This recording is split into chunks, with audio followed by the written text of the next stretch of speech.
Or sorry, wala akong ganun. Kasi yung earphone ng ano ko, ang iPhone. Wala daw. Ha?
Very good morning and a very pleasant evening to our colleagues from Ottawa, Canada, who will be joining us for this event. I'm Ronnie Surakusuma, the head of the Sub-Regional Office for Southeast Asia at ESCAP. We are very pleased to welcome you back again here at the second day of the 5th Southeast Asia Multi-Stakeholder Forum. And now this forum, which has started yesterday, began to address the challenges for the implementation of the 2030 Agenda and have discussed ways of unlocking the means of implementation to overcome the challenges and scaling up of action. So this meeting is a platform to bring together stakeholders from the government, parliaments, academia, the private sector, and civil society, enabled to discuss about some of the issues and challenges they are facing. For this particular session, we are also pleased to have with us the beneficiaries or participants in the number of projects that we will be implementing. We are quite honored to announce that this session 3, entitled SDGs and Advancing Gender Equality and Women's Economic Empowerment, is co-organized with Global Affairs Canada. Our program for today will begin with welcome remarks from ESCAP, followed by key remarks from Cambodia and Canada. We have a full schedule today, so without further ado, may I invite Mr. Srinivas Tata, Director of the Social Development Division of ESCAP, to deliver the welcome remarks. Dr. Tata, you have the floor, please. Thank you so much, Ronnie. Your Excellency, Dr. Inkanta Phavi, Minister of Women's Affairs of Cambodia. Your Excellency, Ms. Lai Navin, Secretary of State, Ministry of Industry, Science and Technology and Innovation in Cambodia, Ms. Deidra Kelly, Ambassador of Canada to ASEAN, distinguished participants, excellencies, colleagues, ladies and gentlemen. A warm welcome to the 5th Southeast Asia Multi-Stakeholder Forum on Building Back Better from the COVID-19 pandemic while advancing implementation of the 2030 Agenda for Sustainable Development. On behalf of ESCAP, I'd like to join Ronnie in extending my gratitude to all of you for participating in this important session on sustainable development goals and advancing gender equality and empowerment of women in the Asia-Pacific region. We are particularly pleased to be co-organizing this session with the Government of Canada, who has been a strong partner and advocate in championing women's equality and empowerment in the Asia-Pacific region. Thank you to you, ma'am. The 2030 Agenda places gender equality and the empowerment of women and girls at the heart of its implementation to deliver on its promise of leaving no one behind. This session provides an opportunity to shape the regional perspectives and priorities with respect to the implementation of SDG 5 on advancing gender equality, but equally for all the other relevant SDGs. As you know, SDG 5 has an impact and is impacted on by all the SDGs, one of the enablers. We hope to draw on your collective knowledge to develop recommendations on the way forward for the region to accelerate women's economic empowerment, especially in view of the aggravated socioeconomic challenges caused by the COVID-19 pandemic. Over the past decade, many countries in the Southeast Asian region have undertaken notable actions to achieve gender equality and progress in empowerment of women and girls. In particular, through adoption of laws, regulations, action plans, and policies. I'd like to highlight the action agenda on mainstreaming women's economic empowerment in ASEAN that was adopted in 2017, which encourages member states to strengthen innovation, ensure gender-responsive trade and inclusive business, as well as human capital development for women and girls by investing in concrete measures to address the barriers faced by women. The success of these efforts is manifested through several achievements in the region, which I think we should acknowledge. Women-owned businesses are increasing at a fast rate, particularly in countries like Indonesia, Malaysia, Thailand, and Vietnam.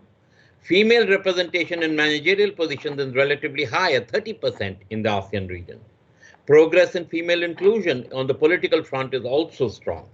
The proportion of women in parliament in the Southeast Asian region is close to 20%, whereas which is higher than the share of advanced Asia.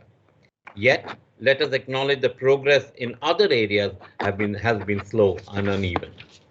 While we see progress on the ability of women to realize the economic potential, the average gender gap in the labor force participation across Southeast Asian member states, the ESCAP, persists at 17%. Across the region, women are far more likely than men to be in vulnerable employment and be contributing to unpaid labor and through domestic work. Women are far more likely to be employed in the informal sector with limited access to social protection and other employment benefit. While over 6.61 million women own and operate businesses in ASEAN region, they face complex barriers ranging from a lack of access to finance and technology, low levels of financial and digital literacy, discriminatory laws, as well as gender stereotypes, all of which impede their growth. Now, women own a little more than 10% of the agricultural land in Southeast Asian countries, which is low. And while the financing gap for women entrepreneurs is as high as $6 billion in certain countries in the region. As a result, the consequences, women-owned businesses in the ASEAN region tend to be concentrated in the micro segment that is characterized by this unorganized, informal, and vulnerable nature. And these challenges, as you know, has been exacerbated by the COVID-19 pandemic. Now, another important point is even before the pandemic, women carried a disproportionate burden of the care work, doing up to 4 times more unpaid work as men in the Asia-Pacific region. With COVID-19 and lockdown measures, women have had to take on additional domestic work. Such burden has put an enormous burden on women's opportunities to engage in economic activities. Well, one estimate shows that maybe the contribution to unpaid care and domestic work in our region has almost doubled from 4 times to almost 11, more than double, I would say. The gender divide in accessing digital skills and leadership in the digital economy has put women in a further disadvantaged position to pursue entrepreneurial activities. So how do we address the glaring gender gaps in economic participation and empower women economically? This morning, we have a collection of projects and initiatives that will be discussed to take this conversation forward. On one such initiative, I would like to briefly highlight ESCAP's Catalyzing Women's Entrepreneurship program that is generously supported by the Government of Canada, which seeks to address the various intersectional challenges faced by women, especially including those in the ASEAN region on the entrepreneurial journeys. We're working with governments and regional bodies, including ASEAN, to improve policies and regulations, and also with the private sector in parallel and financial institutions to invest in women entrepreneurs and provide innovative financial and digital solutions. In Southeast Asia, we are particularly pleased to work with the Ministry of Women's Affairs in Canada, for instance, to understand the care burden on women's entrepreneurs and to design appropriate policy solutions. Similarly, we are working with SME ministries, both in Vietnam and Cambodia, to advance targeted solutions for women entrepreneurs, and we will hear more about this in the panel discussion. Such initiatives are just the building blocks for increasingly inclusive and sustainable societies. We are truly encouraged by all of our partners to engage in these new initiatives, and I'm especially heartened to see the dynamic leadership of Southeast Asian governments in our region and the Government of Canada in promoting women's entrepreneurship. So on that note, I wish you the most fruitful of deliberations and look forward to receiving your inputs and recommendations, which we look forward to implement. Thank you very much. Thank you very much, Srinivas. May I now give the floor to Her Excellency Lay Navin, Secretary of State, Ministry of Industry, Science, Technology and Innovation of Cambodia. Your Excellency, you have the floor. Yes. Her Excellency Untitled Chapter, Minister of Ministry of Women Affairs of Cambodia. Her Excellency Deidre Kelly, Ambassador of Canada to Asean. Dr. Srinivas Tata, UN ESCAP Director of Social Development Division. Her Excellency Uravade Sri Viromya, Ambassador of Thailand to Asean. Her Excellency Pangeran Hirani Pangeran Tajuddin, Ambassador of Brunei Darussalam to Asean. Her Excellency Kjelto Mot Petersen, Ambassador of Norway to Asean. His Excellency Rajmat Budiman, Ambassador of Indonesia in Bangkok. His Excellency Pan Sambadit, Under Secretary of State of Ministry of Planning of Cambodia. His Excellency P.S. Muslim, Under Secretary of State of Ministry of Health of Cambodia. Ladies and gentlemen and distinguished guests. Greeting from Phnom Penh, Cambodia. On behalf of His Excellency Ktek Sitha Bandit John Prasad, Senior Minister, Minister of Industry, Science, Technology and Innovation, I wish to extend my sincere appreciation to UN ESCAP on achieving a great milestone of its mission. It takes me great pleasure to join with Excellency, colleagues, ladies and gentlemen, representatives of private sector and international distinguished guests at this fifth forum. It has been almost 2 years since the outbreak of COVID-19 back in late 2019.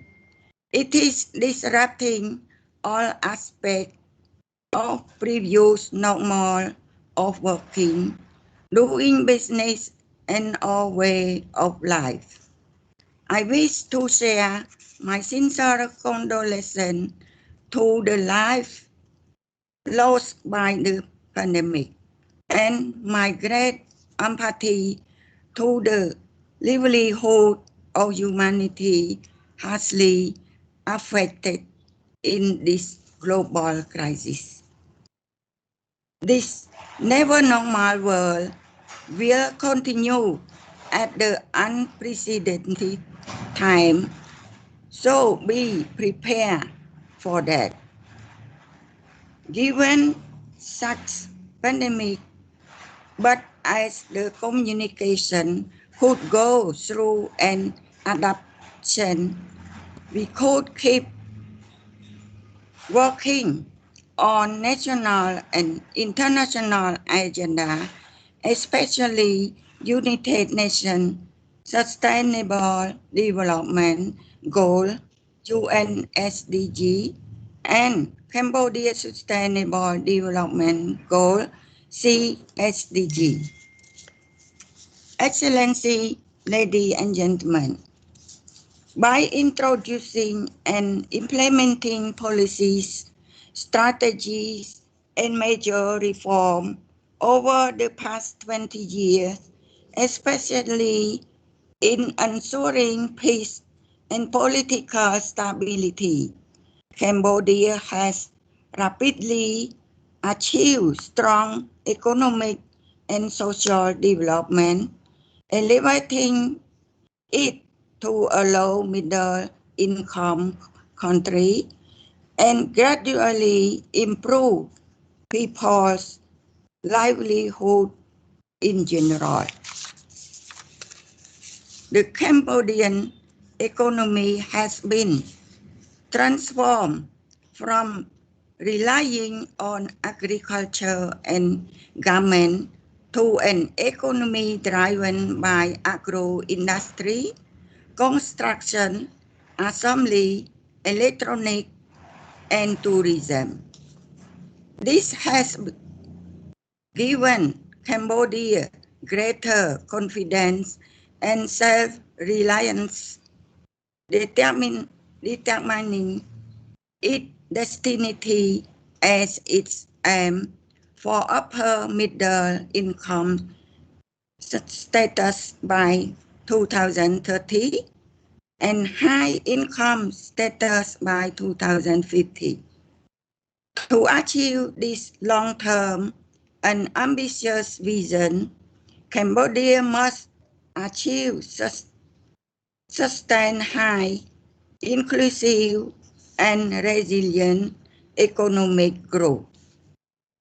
Strengthening competitiveness and promoting economic diversification are not only key factors to ensure that Cambodia can achieve its long-term development vision, but also an indispensable foundation for creating high-quality jobs, improving revenue, and enhancing the livelihood of people across his country.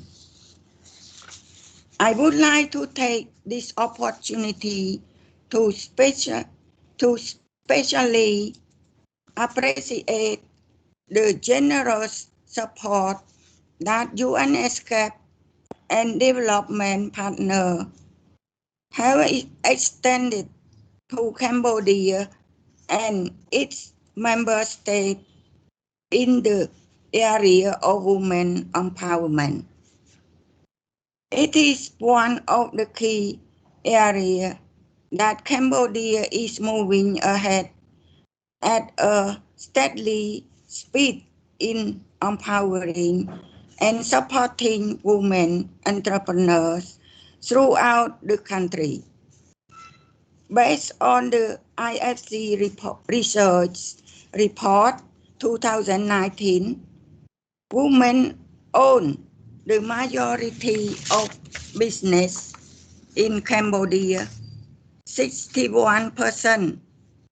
As a result, their contribution to the private sector development can hardly be overlooked. This research shows that 90% of the SME managed by women were profitable last year. Most of them expect growth or at least stable development, 84% in the future, affirming that women are motivated and capable to establish and lead business. In the long term, this will help them become independent and fulfill their aspiration. To continue empowering all the women for a better and inclusive society, there are various schemes laying as foundation and support measures which Cambodia is addressing, introducing for the betterment of business environment, including the introduction of one-stop shop for registration and licensing, IT platform, SME Bank of Cambodia, Skill Development Fund, Khmer Enterprise, they chose Startup Center, and newly established Credit Guarantee Corporation of Cambodia. Moreover, there are lining up initiative and regulation like SME law, SME development policy, cluster development sub-degree, Women Economic Development Center, and Post-Economic Recovery Plan 2021-2023, which address all three: recovery, stabilization, and socio-economic restoration, reform, diversification and competitiveness, resilient, inclusive, and sustainability. These are just naming many of the initiative Cambodia is working on, whereby many other small projects and programs are also happening with the coordination and support from development partners and agencies. Once again, welcome. I thank you all for your participation. I hope that this forum will help bring out concrete ideas and measures where all the relevant stakeholders, government agency, the private sector, the development partner can work hand in hand to address the cross-cutting challenges faced by women, including economic empowerment, and contribute toward achieving sustainable development goals in Southeast Asia. With that, I would like to conclude my address. May I wish you all safe and healthy, and I will look forward to the following panel discussion on empowering women in the region and globally. Okun, and thank you for your kind attention. Okay, thank you, Your Excellency. May I now invite Her Excellency Deirdre Kelly, Ambassador of Canada to ASEAN, to deliver her remarks. Ambassador, you have the floor. Thank you very much, distinguished guests. Good morning, bonjour. If you will allow me, I would just like to note all protocols acknowledged, but I will not list the entire list of distinguished guests. I think the number of senior government officials, ambassadors to ASEAN, ambassadors of other countries accredited throughout the region, the number of private sector representatives, international organizations, donor agencies speaks to the importance of this issue and the priority that it holds. And that's very promising for me. It is truly a great pleasure to be here with you at this 5th Southeast Asia Multi-Stakeholder Forum in session number 3 on SDGs and advancing gender equality and women's economic empowerment. As noted, my name is Deirdre Kelly, and I am Canada's ambassador to ASEAN. And on behalf of the Government of Canada, I would like to extend warm greetings and best wishes to each one of you on behalf of the Government of Canada. I would also like to take a moment to acknowledge the contribution of my team members in putting together today's event with colleagues at ESCAP and others. My lead officer is a woman.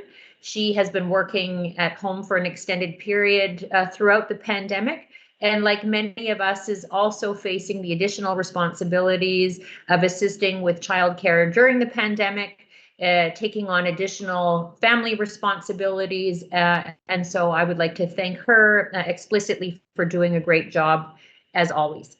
Canada is strongly committed to the role of multilateral and regional institutions like the United Nations and ASEAN member states and partners in promoting a more peaceful, equal, and stable world.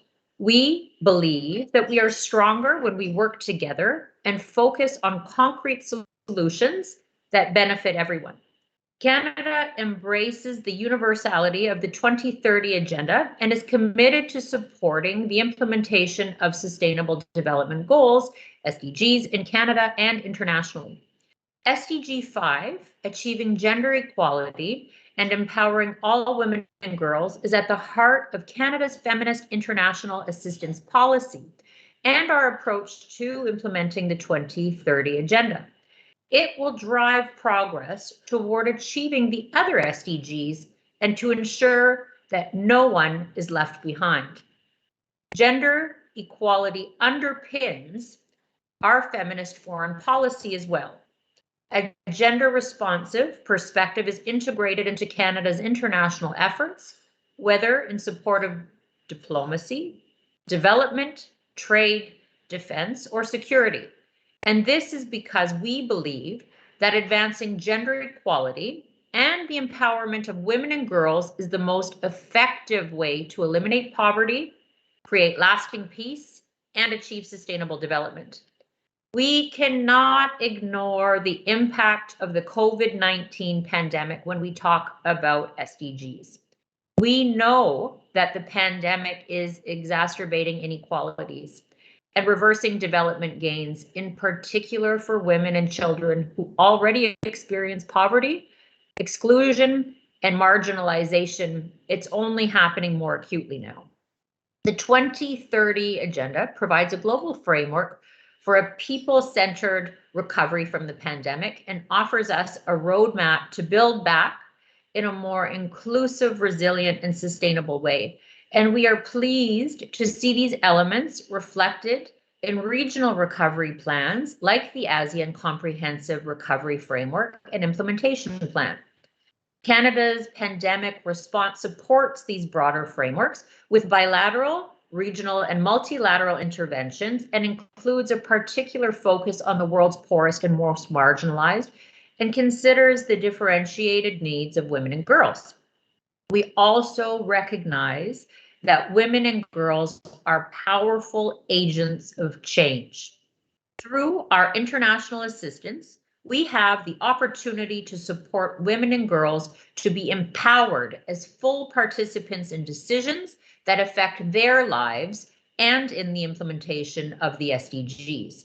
For example, I am pleased to share that earlier this year, Canada launched a 5-year partnership with ASEAN and UN Women on empowering women for sustainable peace, preventing violence, and promoting social cohesion in ASEAN to support an ASEAN-owned approach to advance the women, peace, and security agenda in the region.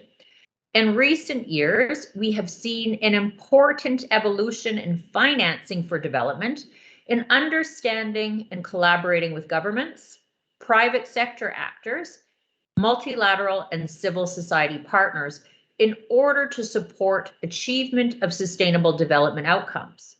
We use our assistance to leverage additional resources by building new multi-stakeholder partnerships, including partnerships with the private sector and adopting more flexible, innovative, and integrated approaches. For example, through Canada's $1.5 billion program over 5 years for innovative financing programs, Canada has deployed new funding instruments to encourage private sector investments and expertise to support the SDGs, particularly in sectors relevant to women's economic empowerment and gender equality. This work builds on our traditional development assistance and complements the work of Canada's development finance institution, FinDev Canada. These new approaches provide platforms that enable partners such as private investors to do more with their capital whereby investors intentionally seek to create both financial return and measurable social impact. Trade plays an important role in driving women's economic empowerment, and Canada is therefore focused on building a more inclusive trading system that empowers more women to participate in trade and to reap the economic benefits of global trading. At the WTO, we have been working to remove barriers to women's participation in international trade as well. And we have been very pleased by the success of the Buenos Aires Declaration on Trade and Women's Economic Empowerment, which has been endorsed by 127 WTO members since 2017, including 7 ASEAN countries so far. Canada is proud to be part of the group working to ensure robust outcomes on trade and gender at the WTO 12th Ministerial Conference later this year.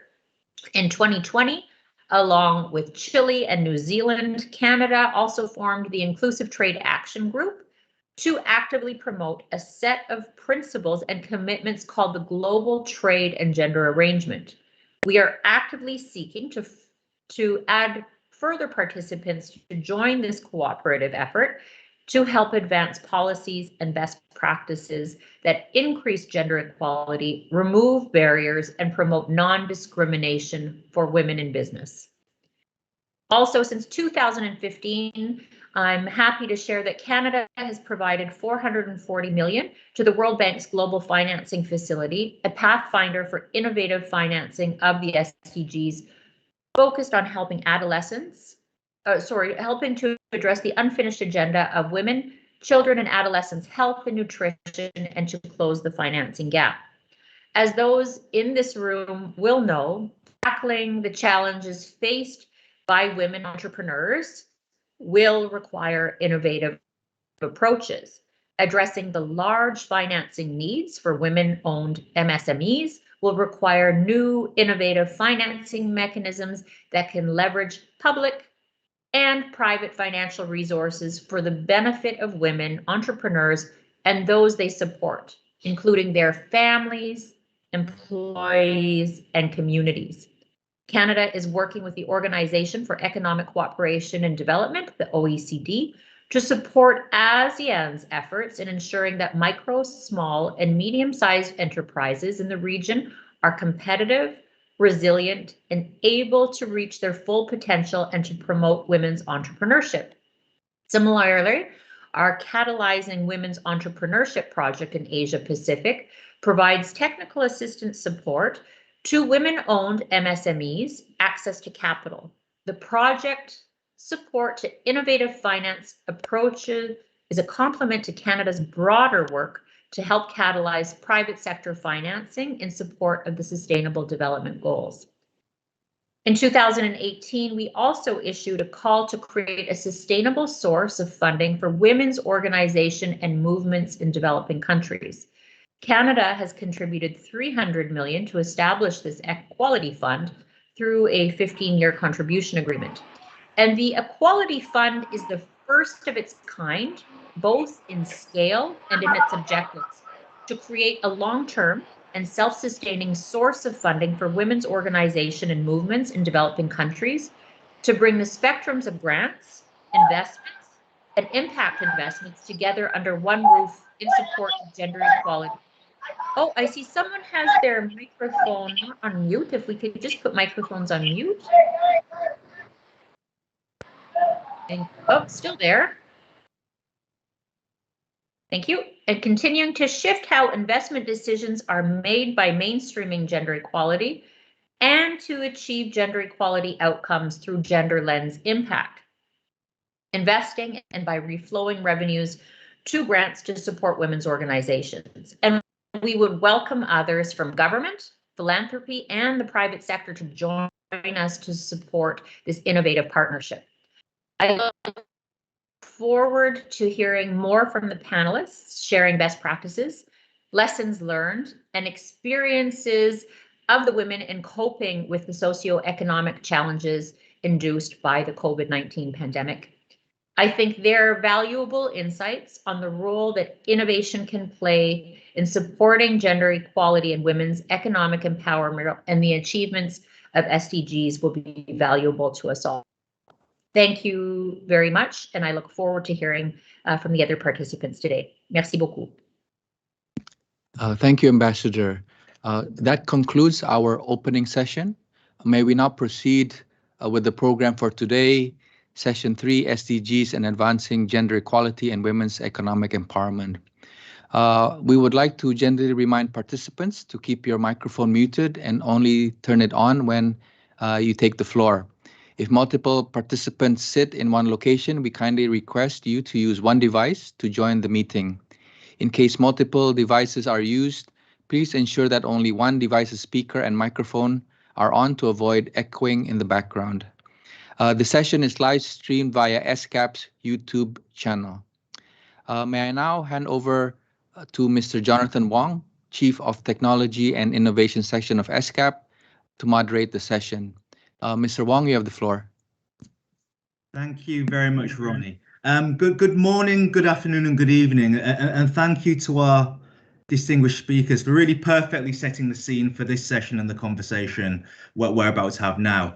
To inform intergovernmental meetings such as the 2022 HLPF High-Level Political Forum and feed into the development of multi-stakeholder initiatives for Southeast Asia recovery, this session will focus on the strong partnership of Canada and indeed ESCAP in developing regional initiatives that deploy a multi-pronged approach for countries in the region, with a strong emphasis, of course, on promoting gender equality and women's economic empowerment. Under this chapeau and in the context of the COVID-19 pandemic, the session will feature 3 innovative projects in Southeast Asia that primarily address one or more of the following SDGs: SDG 4 on quality education, SDG 5 gender equality, SDG 8 decent work and economic growth, and SDG 17 on partnerships. The 3 projects are the Canadian Trade and Investment Facility for Development. In traditional UN formalities, we'll go with acronyms, that's CTIF. Second, we'll have the Canada ESCAP Catalyzing Women's Entrepreneurship, or CWE project. And third, we will have the Canada Asean Scholarships and Educational Exchanges for Development, or SEED project, which I think probably wins the prize for best acronym of the 3. On the format of the session, there will be presentations on each of the 3 projects, followed by presentations from 2 of the partners for each of the projects who have participated in the initiatives. There will be time at the end for Q&A, so a reminder to the audience, please do post any questions you have indeed before or during the presentations in the chat, and we should have time at the end to address those questions. We've got a packed agenda, so let me dive straight in and start by very briefly introducing the panel. On the Canadian Trade and Investment Facility for Development programme, we'll have Ms. Cristina Pineda, Senior Development Officer, Strategic Planning, Policy and Operations, Asia Pacific Bureau of Global Affairs Canada, and Ms. Anna Mai Toison, SME Trade Access to Finance Expert, Canadian Trade and Investment Facility for Development. This will be followed by 2 presentations from Mr. Vitun Paniakul, Chairman of the ASEAN Organic Federation, and Ms. Emilia Setiawati, President of the Indonesia Organics Alliance. Then we'll move on to the next project, which is the Catalyzing Women's Entrepreneurship project, where Ms. Vicky Singmin, Head of Cooperation and Councillor Development, Mission of Canada to ASEAN, will be giving a presentation, followed by Ms. Tring Thi Huong, Director of Policy and General Affairs Division, Agency for Enterprise Development, Ministry of Planning and Investment, Vietnam, and Ms. Celia Boyd, Co-Founder and Director of She Investments in Cambodia. And last but not least, we'll then move on to the Canada ASEAN Scholarships and Educational Exchanges for Development project for a presentation from Ms. Elise Duludi, Senior International Development Officer, Vietnam, Indonesia and ASEAN Development Programme, Global Affairs Canada, followed by Ms. Truc Hu Tan, Mi Trung University of Civil Engineering and Canada ASEAN Scholarships and Educational Exchanges for Development Scholar, and Miss Yolanda Mustika Bohal, also a Canada ASEAN Scholarships and Educational Exchanges for Development Scholar. So a fun-packed agenda ahead of us, and let's kick off now. And let me start by handing over to Christina and Anne-Mai for the CETIF session of the program. Over to you, Christina and Anne-Mai. Good evening from Ottawa. Good morning in Asia. Good evening. Yes. Okay. Someone. Let's Okay. see if we get the slides up. Yeah. Okay. Perfect. So I'm presenting. Thank you. Encore bonjour, bonsoir. I'm presenting on the Canadian Trade and Investment Facility for Development. An overview on the program, lessons learned, and some insights on the program. Specific details as to contributions of CETIF to specific SDGs will be presented by my presenters from Cohort and from the AOI in Indonesia. The Canadian Trade and Investment Facility for Development is an 11.6 million facility of 7-year duration from fiscal year 2018-19 to 2024-25. It is a demand-driven technical assistance facility. It is not a grant. It does not provide funds. It is not a funding mechanism, and it is funded by the Government of Canada. It is designed to improve the policy and regulatory environment for trade and investment in Asia Pacific. It is implemented by the consortium of the Cohort International Inc. and the Institute of Public Administration of Canada, or IPAC. CETIF focuses its technical assistance to eligible institutions in ODA-eligible countries in Asia Pacific. Eligible entities are governments, regional institutions, micro, small, medium enterprises, private sector, and civil society organizations. Technical assistance are up to 2 years, each a maximum value of a value of around 100 to 200,000. Technical assistance include training, deployment of experts, study tours, joint research, and conferences, depending on the need as assessed by CETIF. Every project funded by the Government of Canada has its logic model. There's the ultimate outcome, which the project seeks to achieve, as well as intermediate outcomes and immediate outcomes. From this diagram, you'll see that CETIF's ultimate outcome is more inclusive, sustainable, and poverty-reducing trade and investment in eligible Asia-Pacific countries.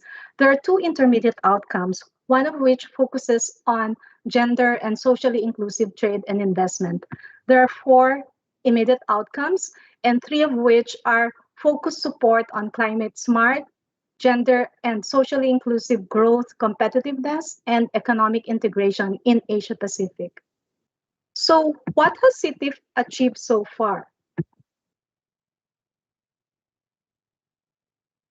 CETIF has, since it started in 2018-19 up to the current fiscal year, actually 2020-21-22, 21 technical assistants have been approved at CETIF. Of these, 10 are operational, 10 are completed, 9 are operational, and 2 are under procurement of qualified technical experts who are to provide the technical assistance. The 21 technical assistants are in 13 countries in Asia Pacific, 5 of which are in the ASEAN, 5 in the Pacific Island countries, and 3 in South Asia. Likewise, 3 ASEAN regional organizations, or AROs, based in Jakarta have benefited from CETIF technical assistance. Some of the program level results focus on climate smart, gender equality, and social inclusion.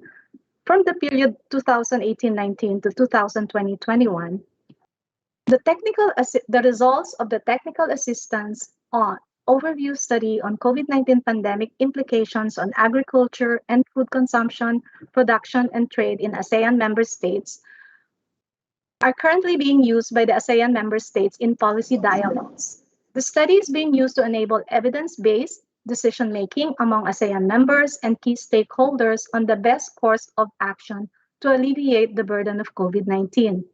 Another technical assistance that was provided to the ASEAN National Tourism Organizations, or NTOs. Oh, I lost my presentation is not on the screen anymore.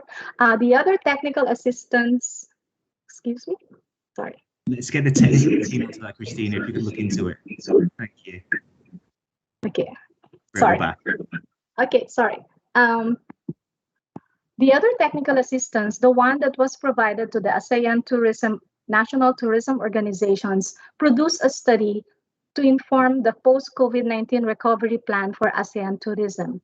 We recently received feedback from the beneficiary organizations that all the 10 ASEAN tourism ministers have endorsed the post-COVID-19 recovery plan for ASEAN tourism. This is a good thing for CITIF. This important document will soon be published on the ASEAN website and will guide ASEAN tourism sector in the recovery program in the next 5 years. By the way, I'm only focusing on the results from the ASEAN region. There are equally good results as well in the Pacific Island countries and in the 3 South Asian countries. Other progress made towards end of project objectives include, among others, on the aspect of integration of climate smart gender equality, social inclusion considerations. A few examples in the ASEAN, as I had mentioned earlier, as a result of CITIF's technical ASEAN assistance to the ASEAN Ministers on Agriculture and Forestry, or AMAF, they are now integrating gender equality and social inclusion in their respective trade investment policies and draft legislations. There was a technical assistance that has been completed to the Airports Corporation of Vietnam, provided through the services of the National Bank of Canada. The report on gender equality and women economic empowerment at ACV is being used by the Airports Corporation in its key decisions and actions. ACB incorporated in their work plan efforts promoting women economic empowerment and advancing LGBTQ+ rights.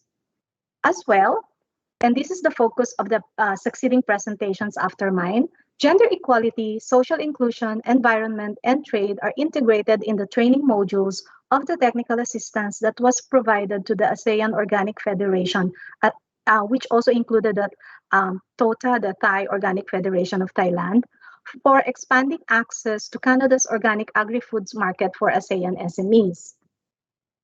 At the program level, we have CITIF has already learned lessons. Programming amidst a pandemic, particularly COVID-19 travel and assembly restrictions, have resulted in adapting technical assistance to online format. Could be noted, though, that the cost of delivering technical assistance virtually via video conferencing format may not necessarily always be less than or equal to the cost of delivering technical assistance actually in person on site.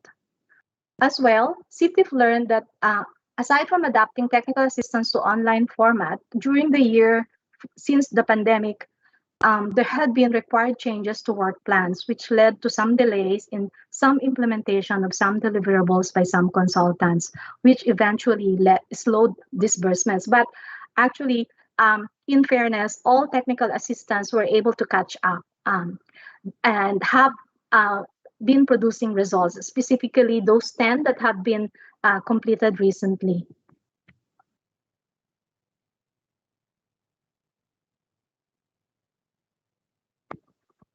Currently, CITIF is undergoing a formative evaluation. As I had mentioned earlier, CITIF is now in its 4th year of 7 implementation years. And among other objectives of the ongoing evaluation, we are going to validate the results vis-a-vis CITIF immediate and intermediate outcomes. And we are also looking at determining a way forward. Is there a need to change the implementation modality? We will find out more.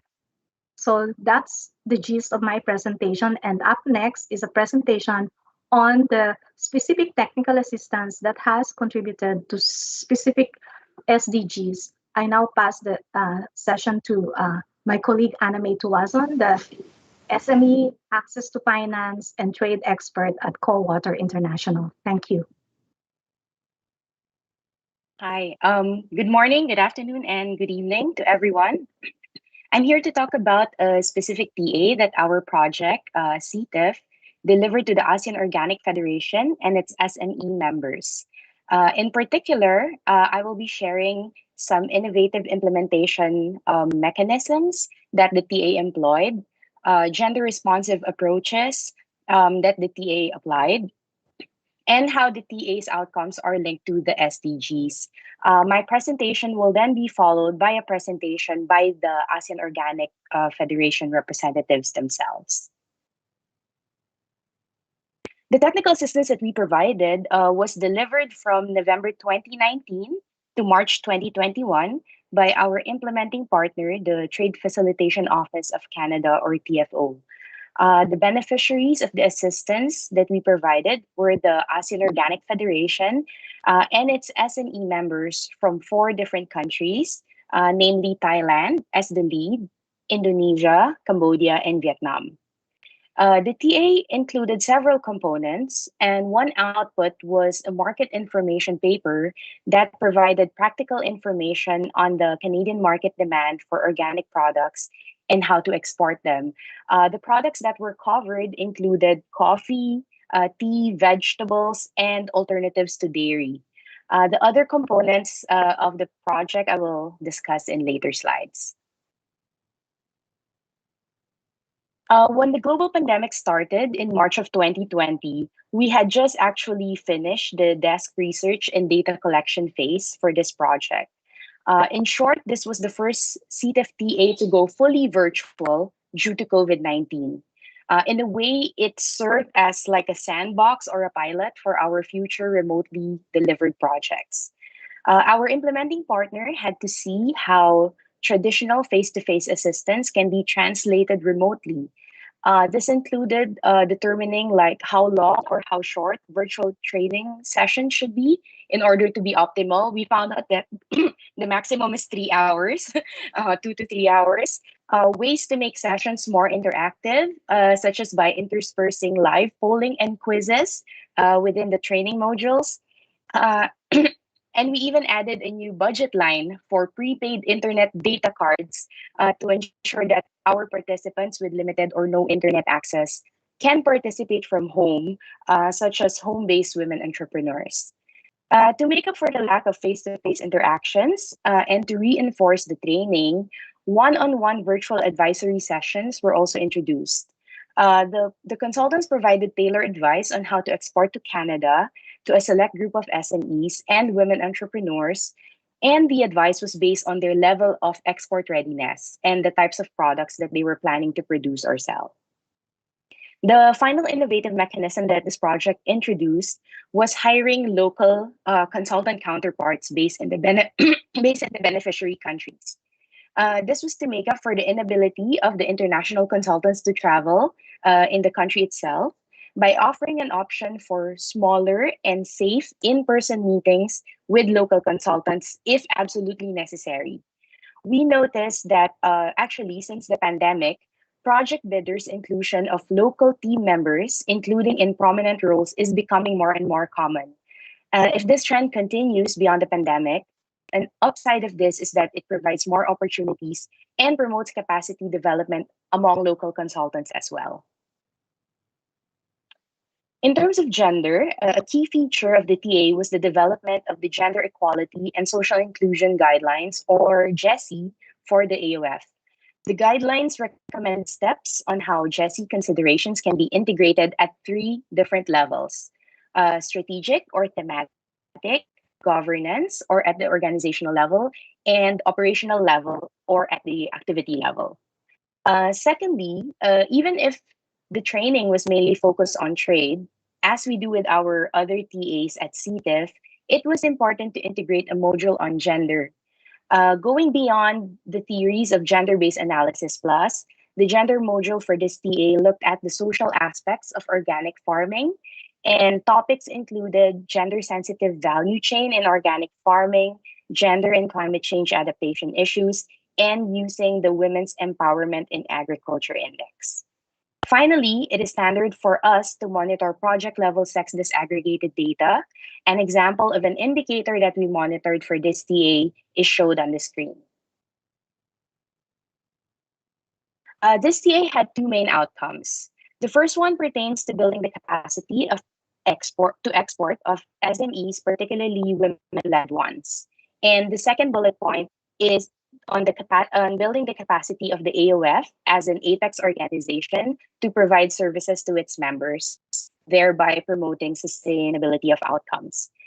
These outcomes are linked to the SDGs that this forum is highlighting, which are SDGs 5, 15, and 17, as well as two additional SDGs, 8 and 9.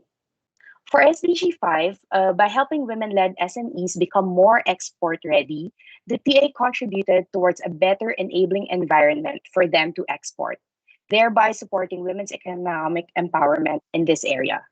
These small entrepreneurs are now aware of practical market entry considerations, such as what documents to fill out, what are the tariffs that are applied, and other procedures and costs to export to Canada.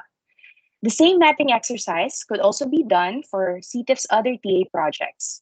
Our TAs, some of which Christina mentioned in her presentation on trade and investment policy and access to market and finance, are linked to SDGs 5, 8, and 9, while our thematic assistance supporting the nexus between trade and sectoral issues address other SDGs like 7 on energy, 13 on climate change, and as in the case of this SDG, SDG 15, life on land. Mapping can also be done all the way down to the SDG target level as shown on the screen. More information on the concrete outcomes of this TA will be provided by the AOF representatives. And finally, should you wish to learn more about CTIF and how to apply for assistance, please visit the website on your screen or send us an email. A copy of this presentation will be sent to you as well. Now it is my great privilege to hand over the screen to our partners from the AOF, Mr. Vitun Panyakul, Chair of the AOF, and Ms. Emilia Setiawati, President of the Asosiasi Organics Indonesia. Mr. Vitun, the screen is yours. Sawasdee krap. Good day all. I just have to do a very short introductions to warm up the microphone and floor for my colleague, Emilia, who will give you a very full details of the project. My role is supposed to only very short. It's just to introduce the ASEAN Organic Federations to you. I mean, since around 2017, there are National Association of Organic Business and Producers have get together in Bangkok to form a very loose, informal forum of discussion, which later on become the ASEAN Organic Federations. So this is a regional private sectors, and the membership is actually one country, one members. So we focusing on the National Association of Organic Producers and business from each country. So currently we have 6 members, besides Thailand, Cambodia, Vietnam, Indonesia, which are joining the project. We also have a member from one from Philippines and the other one from Malaysia. So 6 member country. As you know, organic agriculture has been kind of traditional farming in South Asia for quite some time, and organic farming has been developed in the last 20 years in the country, in these regions, basically to produce the safe food, not just for the export, but also for domestic consumer.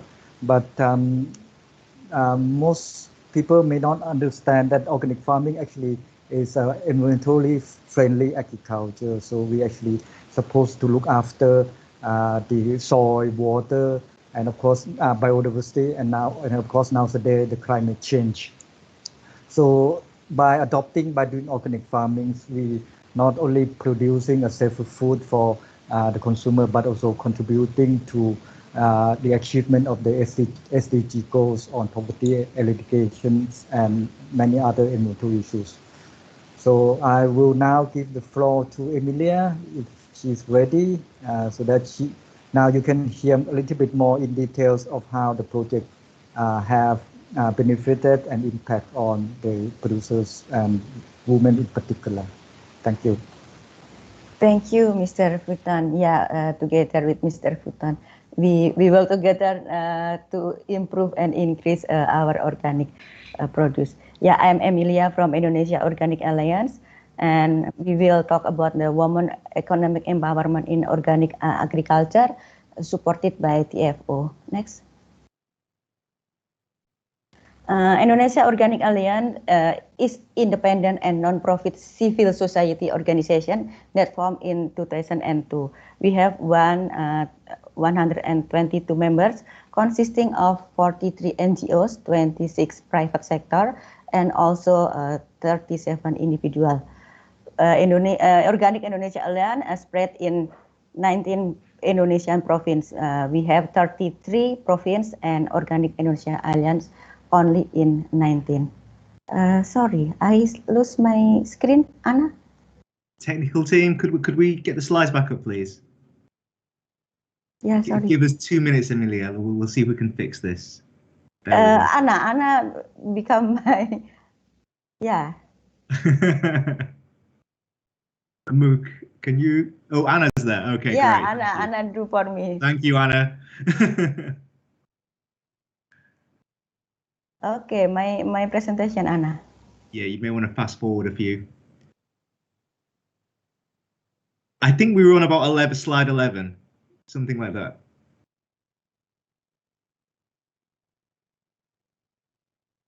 Here. Next. Computer is hanging. Okay. Emilia, when you want the next slide, shout next, because I will control them for you. It's part of the service. So just say next and I will flick it along. Okay. Okay. Yeah. We have a critical point for the organic farmer is strengthen the local farmer, because we know that organic farmer is very, very small. Indonesia is only have 0.3 hectare per family. So AOI provide an information and database center on organic farming and fair trade, involved in advocating government policy. Sorry, Anna, can you make a bigger? Yeah. And our vision is recognition in the Indonesian small farmer and society, as well as maintaining environmental balance, because organic is concerned in environmental. Also, we have mission to protecting farmer from oppressive system, encouraging movement and development of the organic agriculture and fair trade, facilitating organic quality insurance service, especially for farmer organization. And also we developing public services in organic agriculture and fair trade sector. Next. How about the situation of Indonesian farmer? Next, Anna. After vision, yeah. In the gender, we have 30% women in agriculture, and also our farmer is very, very lack of education, because the 41% is from elementary school, and the dominant age is more than 45 years old. Also, we have in a gender stereotype that women should stay home. Women as a second player should pay less than men. We also have the problem in domestic violence. Also, women have no confidence. Even they have worked many in agriculture, also in supply chain of agriculture. Next. In organic land of Indonesia, for 2007 until now, we have bigger land of organic agriculture, because our government, they have support the organic land, and they have program 100 village of organic. So it's increased the land of agriculture because the support from government. And most of our product is for export.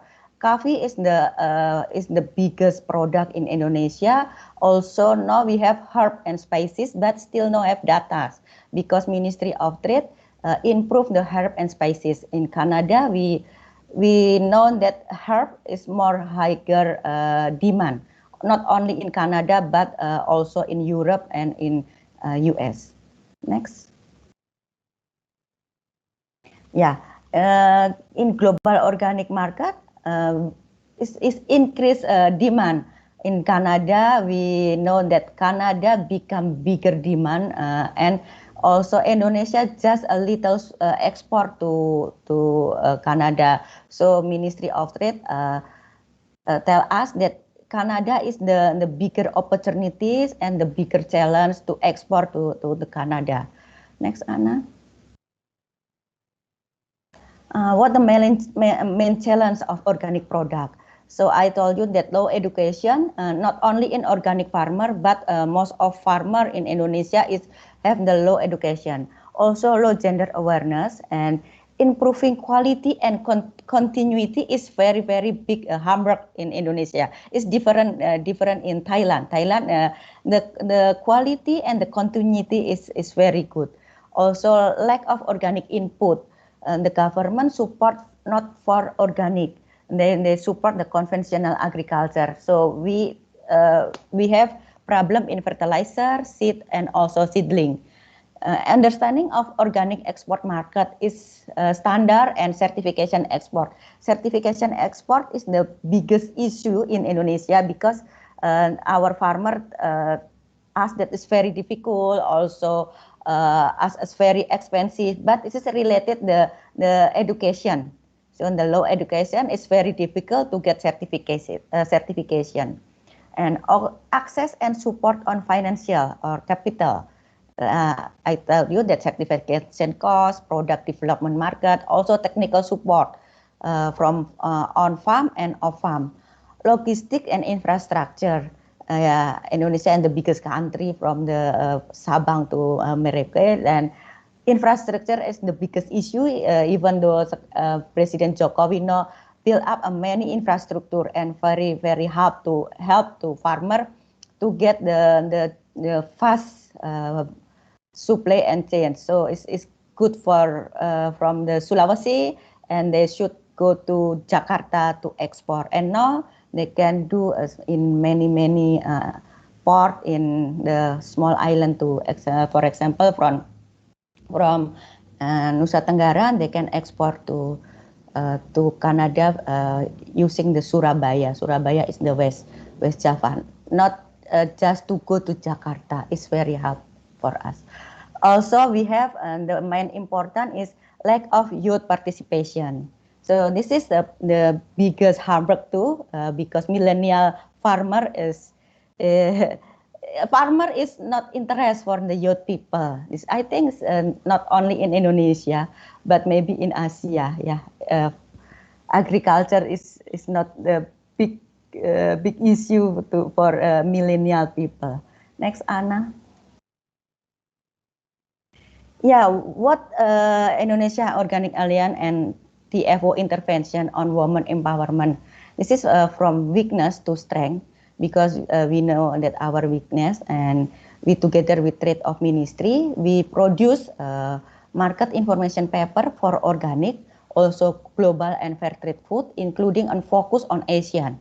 We also have material training to better access to Canadian standard for organic product. We do for 20 SMEs, but 70% is women SMEs. We using online platform. Okay, next, Anna.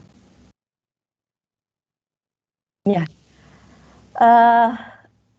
We have Indonesia Organic Alliance together with the farmer have the main challenge on organic producer, like I told you before, and then TFO Canada together with Trade Ministry provide us to training. We have 6 modules for 20 SMEs. That the module is from information to import market, also the gender equality. Gender equality is the important module for us, because many of farmer, I told you before, they don't have awareness of gender equality until the TFO Canada also have the standard operating procedure to get export from the Indonesia to the Canada. Is very help, because it's fair, and the module is very useful and also applicable for our SMEs. And the main important is one-on-one consultation. from the 20 SMEs, we choose 10 SMEs to coaching to mentoring.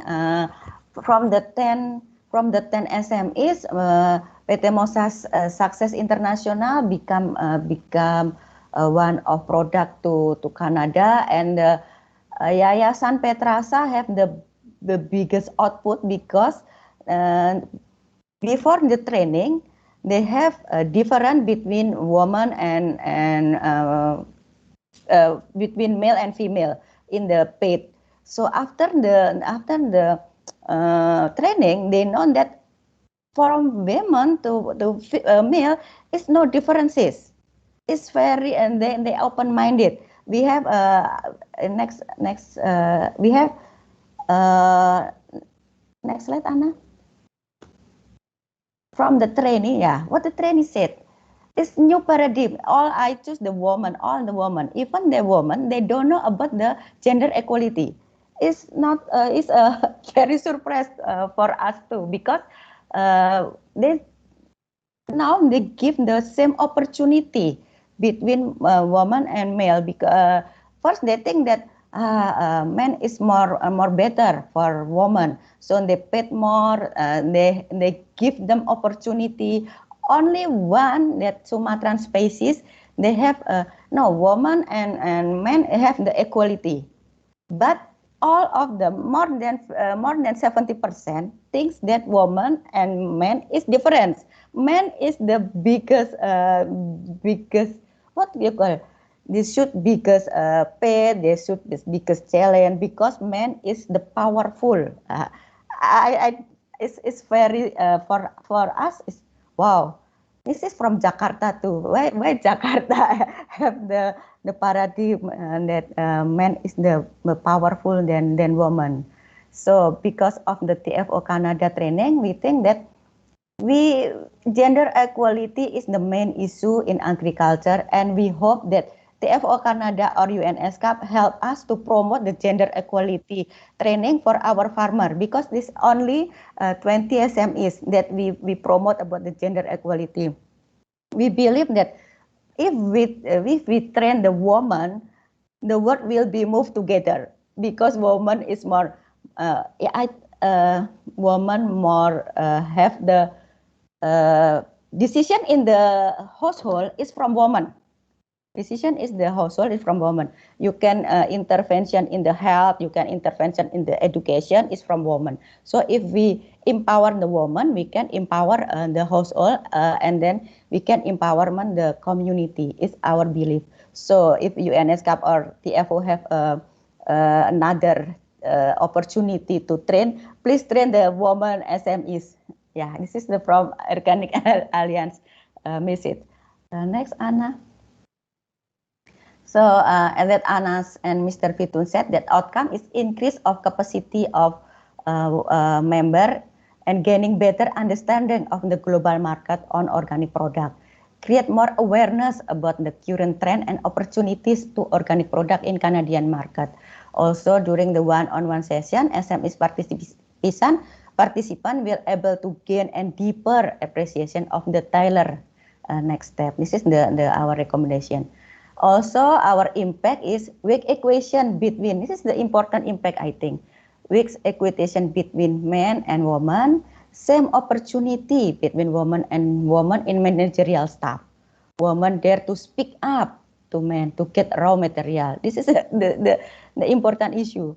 More women workers in the post-production Sumatra space, and also enlarge the export market. This is the big impact from the, I think it's not only 2 weeks and 1 session training, but they have the bigger impact for us. Next, Anna. Yeah, our recommendation during the pandemic, small producer, especially women, get the more affected. They need capacity building in knowledge, because Indonesia women is low education. We need technical assistance and innovation. Post-harvest is the main issue too. Also promoting organic product for training in the website. We already coordination with Ministry of Trade. That Ministry of Trade of Indonesia have the website, and we together our member become the member of Ministry of Trade Promotion also make a cooperation between TFO Canada and participant with commitment. Members are willing to increase quantity to their product, and TFO Canada will open to export market to access to Canada. TFO Canada is willing to provide subsidies for the export participant organic product. Training and understanding of gender equality in the export market change, not only given to women, but also men to support gender equality. Because gender equality is not only for women, but men also need the information, the knowledge about the gender equality.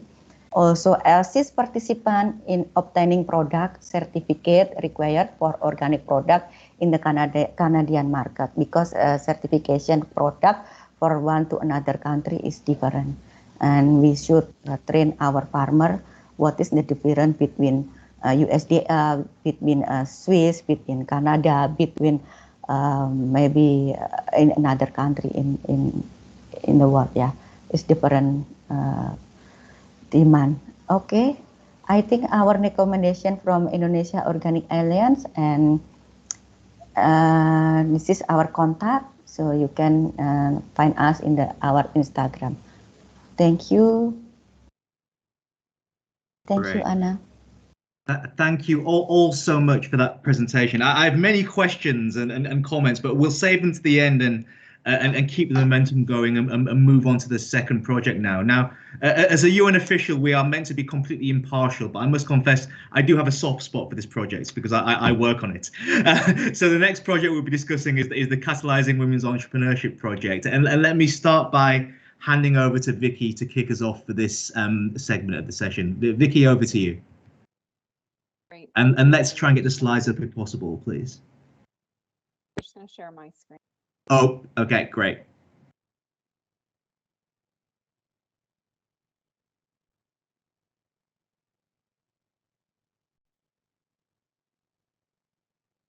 Okay. Over to you, Vicky. Can you see my slide? Yes, you're a little quiet. Okay, I will speak closer into the That's microphone. better. That's much better. Yeah, that's much better. Thank you, Vicky. Okay, wonderful. Well, thank you very much. Excellencies, distinguished guests, ladies and gentlemen, thank you so much for giving me the opportunity to participate in the panel discussion today. And as you can see from the screen, the project that I would like to talk about is a project that Canada is supporting, and it's on catalyzing women's entrepreneurship. And this initiative works towards achieving inclusive economic growth, decent employment, and poverty reduction in a number of countries. So this is a partnership between ESCAP, as Jonathan mentioned. It's a 5-year partnership that we have. And the project covers 6 countries, covers Bangladesh, Cambodia, Fiji, Nepal, Samoa, and Vietnam. So what I would like to do today is give you a bit of an overview of the Canadian policy context, and then talk about the project objectives and some of the key results, including how it supports the achievement of multiple SDGs. And then you'll also have an opportunity to hear from a couple more of our panelists, Ms. Huang and Ms. Boyd, and they'll provide further context about the results that have been achieved in Cambodia and Vietnam. So first, looking at the policy context, you heard Ambassador Kelly speak earlier this morning about Canada's international assistance policy, the FIAP, and that advancing gender equality and the empowerment of women is the most effective approach to promoting inclusive economic growth and eradicating poverty. So basically, this means that gender equality and women's empowerment is at the center of all of our international assistance, our advocacy, our investment, and our partnerships initiative. And you can see on the screen, we have a number of action areas under this policy. They're all mutually reinforcing to promote sustainable development. So there's good alignment with Agenda 2030 and the SDGs.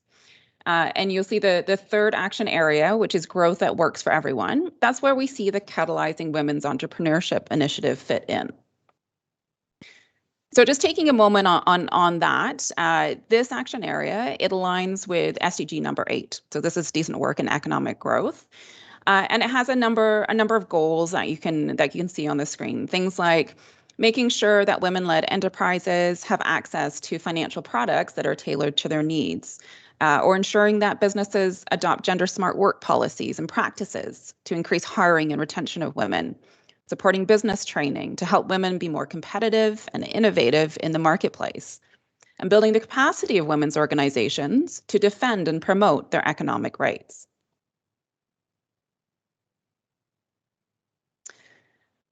So what we want to achieve through this growth that works for everyone action area is informed by the barriers that are faced by women entrepreneurs.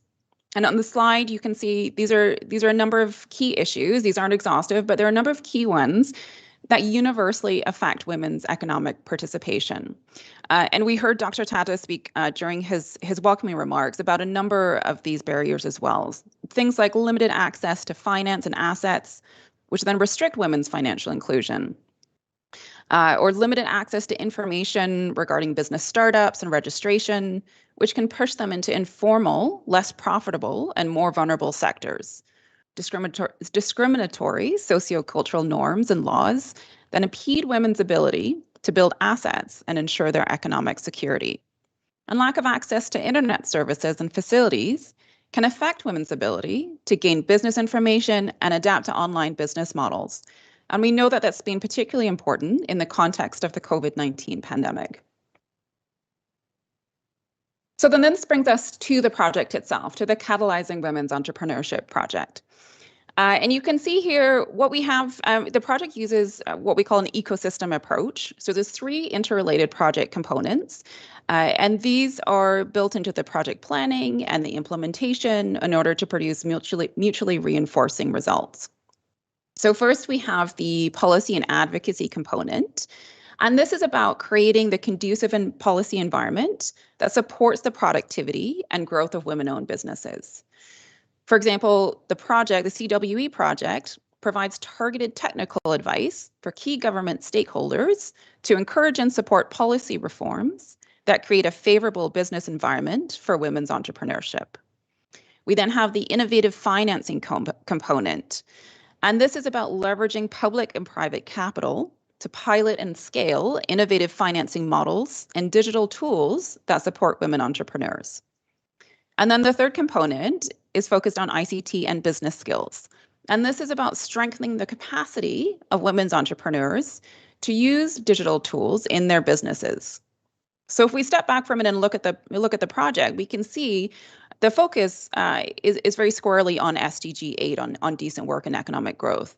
But the way that it's designed has this multiplier effect. So we see the impact on other SDGs, whether it's SDG 1 on poverty reduction, on SDG number 5 on gender equality, SDG 10 reduced inequalities, and obviously on partnership as well. So I want to go into some of the country level results, but first touching on the global level results that have been achieved so far. And we've seen there being strong commitments from government ministries, agencies, and central banks to initiate multi-stakeholder dialogue on policy reform to support women entrepreneurs. And to date, over 7,000 women entrepreneurs have benefited directly through access to finance to start and grow their businesses. And $59 million have been unlocked in private capital to support women entrepreneurs. And the project has promoted technological transformation, growth and productivity in the MSME sector with a focus on women-led businesses. So now turning to some of the country level results, and I'll keep this fairly brief because, as I said, our subsequent panelists will go into more detail. But if we look at at Cambodia, looking at the policy and advocacy front, in Cambodia, the project has been engaged in discussions with the Ministry of Industry, Science, Technology, and Innovation, and the Ministry of Women Affairs, and a number of other stakeholders to develop strategies for including women entrepreneurs into the government's Entrepreneurship Development Fund and SME-related initiatives, and increasing their access to services through the One Roof digital service platform. Looking at the ICT component, the project has created a partnership with She Investments. And this is a social enterprise that provides gender-focused and culturally tailored business incubator and accelerator programs for women-owned micro and small businesses in Cambodia. And finally, the project has been engaged with the National Bank of Cambodia to promote a financial literacy campaign and also advocate a policy of uncollateralized lending, which ensures that women entrepreneurs that do not have assets can still have access to finance from mainstream banks. And now shifting over to Vietnam, again, looking at the policy and advocacy side to begin with. We've seen a partnership that was established between the project and the Ministry of Planning and Investment, which is the lead ministry for SME development in the country. This led to a development of an MSC portal, that caters to the specific needs of women entrepreneurs. There was a national advisory committee created with the purpose of initiating discussions on policy reforms to address gender inequalities. And there's been an assessment of the SME law in Vietnam. On the ICT and innovative financing side, there's been a focus on training on e-commerce and digital marketing. And back in 2020 in Hanoi, there was a training of trainers on e-commerce application for women entrepreneurs.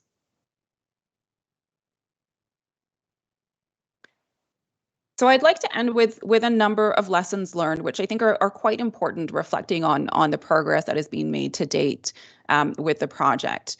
I think, first of all, the design of the project approach has allowed for the development of a range of financial instruments to meet the real needs of women entrepreneurs who are operating in different contexts.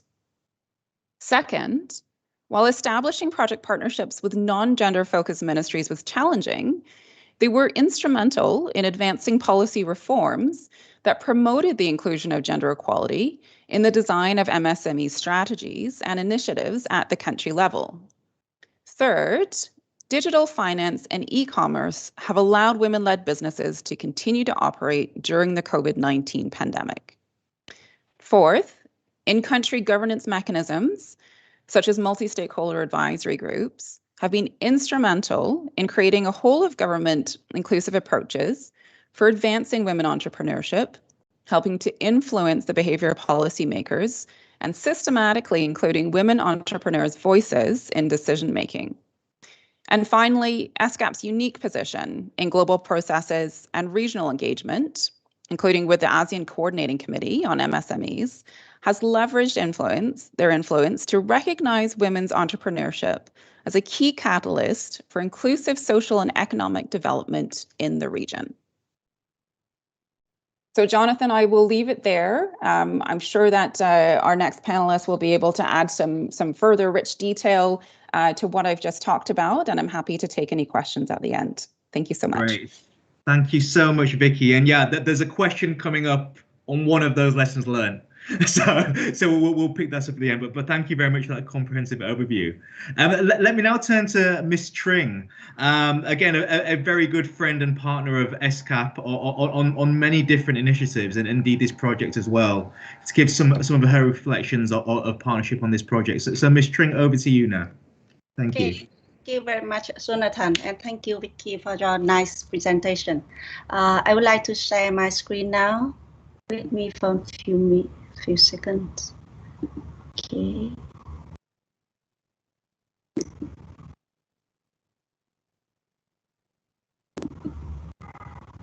Can you see it now? Yes, perfect. Okay, thank you. Okay, good morning, everyone. Thank you very much, ESCAP, for inviting me to this meaningful forum.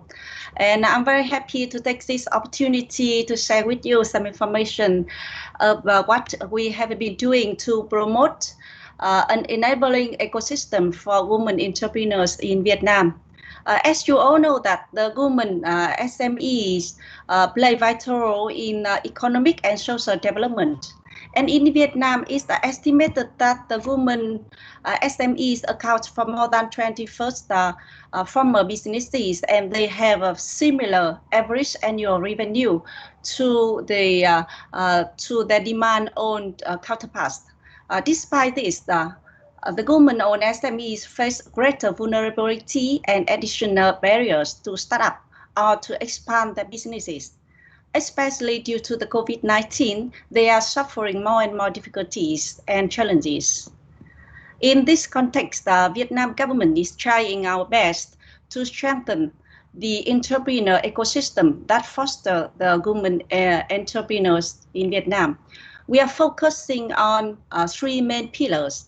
First, to enhance the enabling policy environment, and second, to accelerate support services for women-owned SMEs, and third, to strengthen capacity development, capacity building for both women entrepreneurs and the key stakeholders. Through support the women-owned SMEs, we believe that we can achieve several SDGs, particularly the number 1, no poverty, number 5, gender equality, and number 9, industry innovation and infrastructure, number 10, reduce inequalities, and especially number 17, to improve the partnerships for the goals. Okay, let me briefly present some initiatives we already done with the policy environment for the women-led SMEs. With the support from several development partners, we are using research and evidence for designing context-appropriate policy interventions. For example, we cooperate with ESCAP under the CWE project. The project Mr. Vicky has introduced before. We cooperate to conduct the assessment of the impact COVID-19 on the businesses, especially for the women-owned SMEs. This study provides a clear analysis on the policy environment, also provides a recommendation to address identified barriers in the short, medium, and long term. We also cooperated with the Vietnam television to produce a TV series on the barriers faced and resilience demonstrated by the women-owned SMEs in Vietnam. The series was broadcast in both English and Vietnamese throughout the country. As you can see from Ms. Vicky's presentation, that we also conduct the SME law assessment, and we also focus on some thematic studies. For example, impact of climate change on the women-owned SMEs, ethnic minorities, agri-tech mentorships for women entrepreneurs. Because the the governance mechanism is strengthened, also strengthened through a national advisory committee, facilitating partnerships and policy dialogue with representatives from relevant ministries, State Bank of Vietnam, Women Business Association, as well as the women entrepreneurs.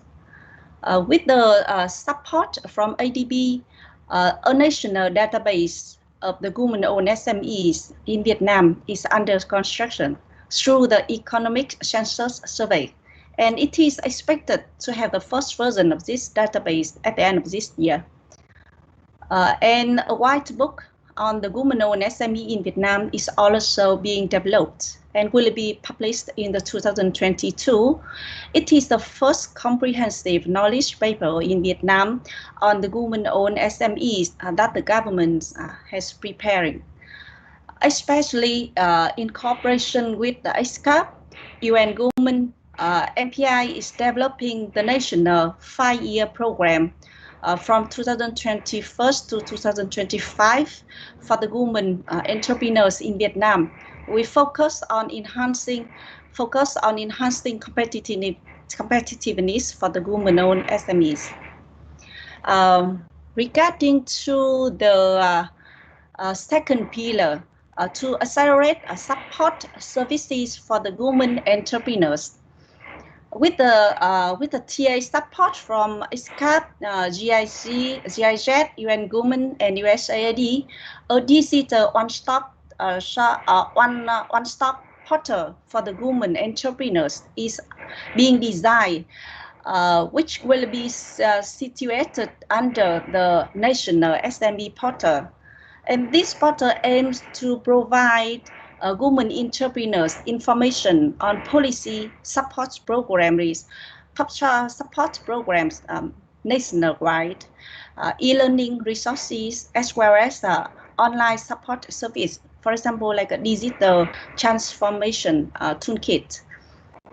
In partnership with the Ministry of Industry and Trade and ESCAP, we also conduct some TOT courses for the women-owned SMEs in e-commerce.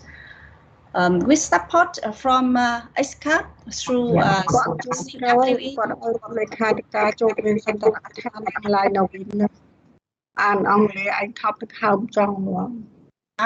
Could everyone mute, please, if possible? I think we're getting some background interference. Thank you. Okay. Sorry, Ms. String. Yeah, thank you very much. Thank you. So with the support of ESCAP through CWE project, we are implementing an action plan to provide psychosocial support for the women-owned entrepreneurs.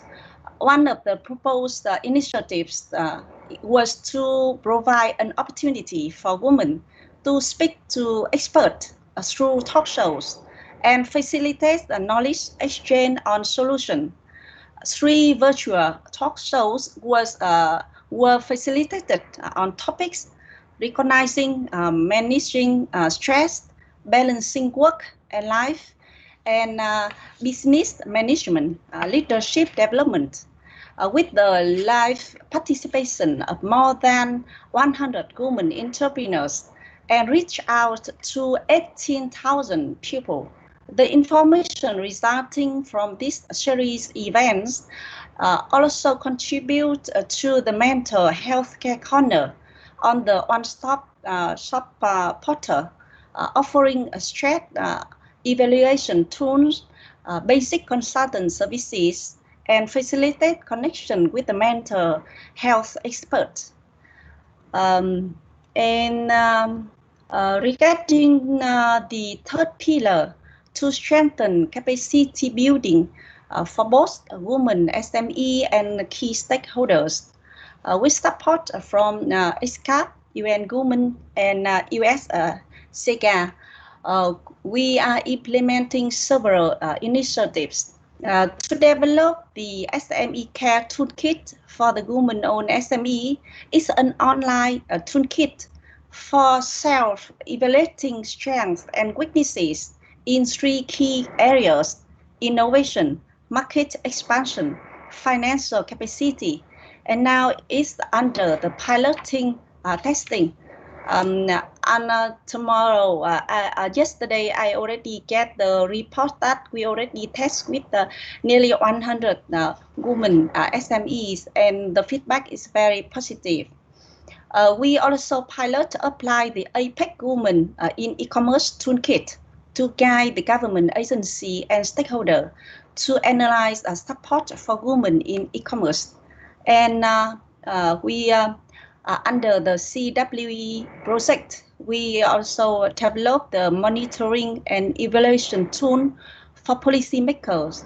This tool will provide indicators for monitoring impact of policies measure on the women SMEs, as well as implement capacity building of policymakers and officials for evaluate the impact of the policy on the women-owned SMEs. I have very briefly to share with you some key initiatives of Vietnam in strengthening the entrepreneur ecosystem. Once again, thank you very much for the great cooperation and support from our international development partners, especially ESCAP, my great partner, Ms. Suragoti, the CWE project manager, and her team. Thank you very much for your attention. Thank you.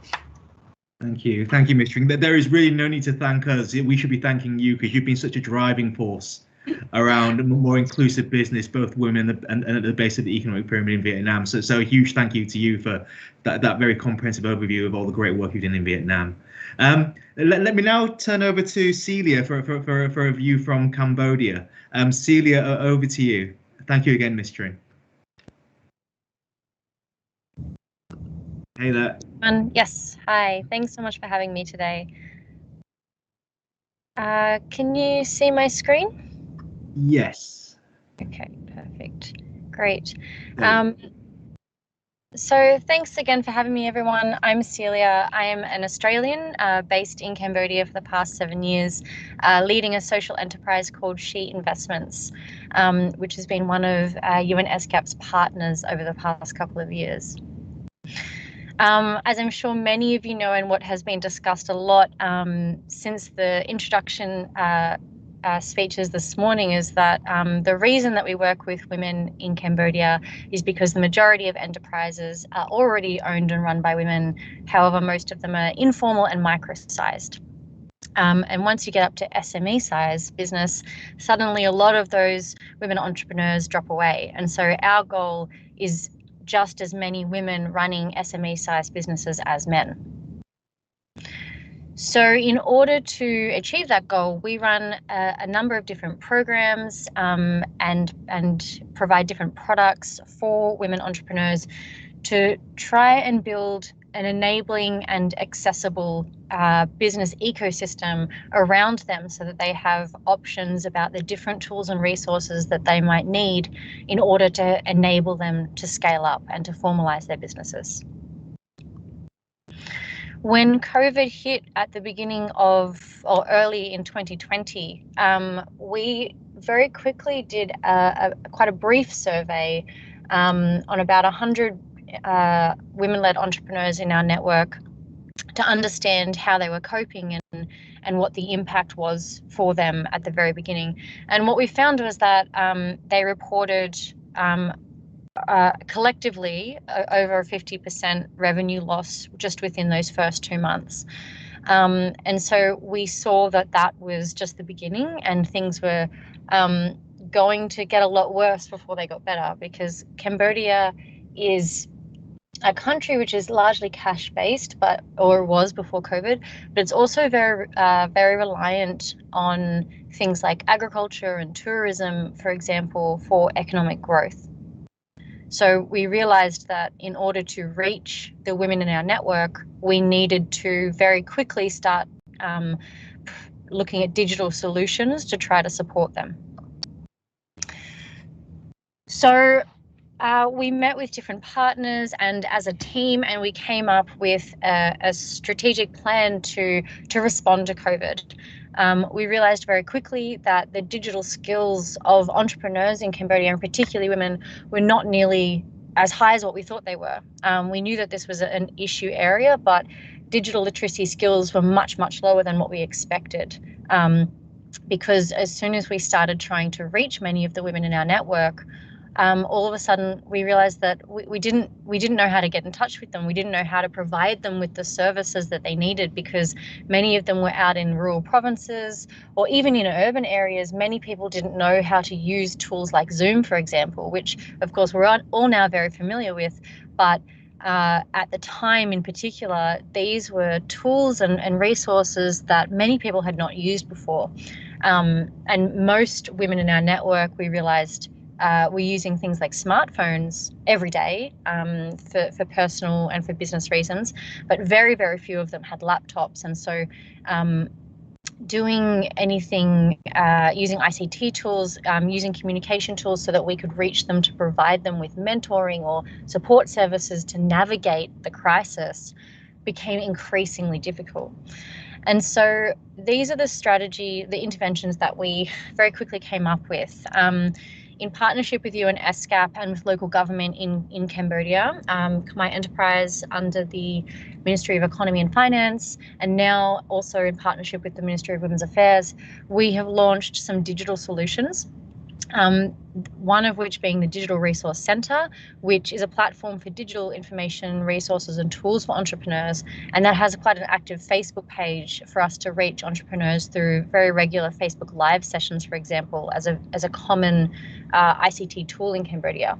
And then under that project, we worked with ESCAP to deliver a basic bookkeeping app called Kotra Real. And this is dual currency and dual language, and it is specifically designed for women-led, micro-sized, informal and cash-based enterprises to help them to separate their business and family finances so that they can start to accurately and effectively record things like their income, expenditure, inventory and cash flow, and from that generate very basic financial reports which will enable them to submit those reports to financial institutions and to access finance.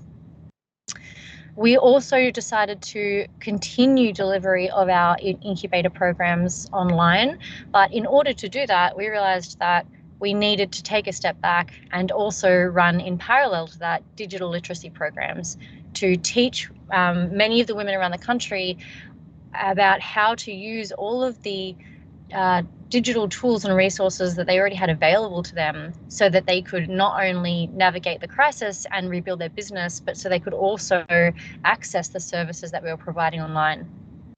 And then finally, we worked with a number of different partners to provide cash, because sometimes, as I'm sure we all know, navigating a business during something like a pandemic, well, we know now, sometimes you just need money to get through.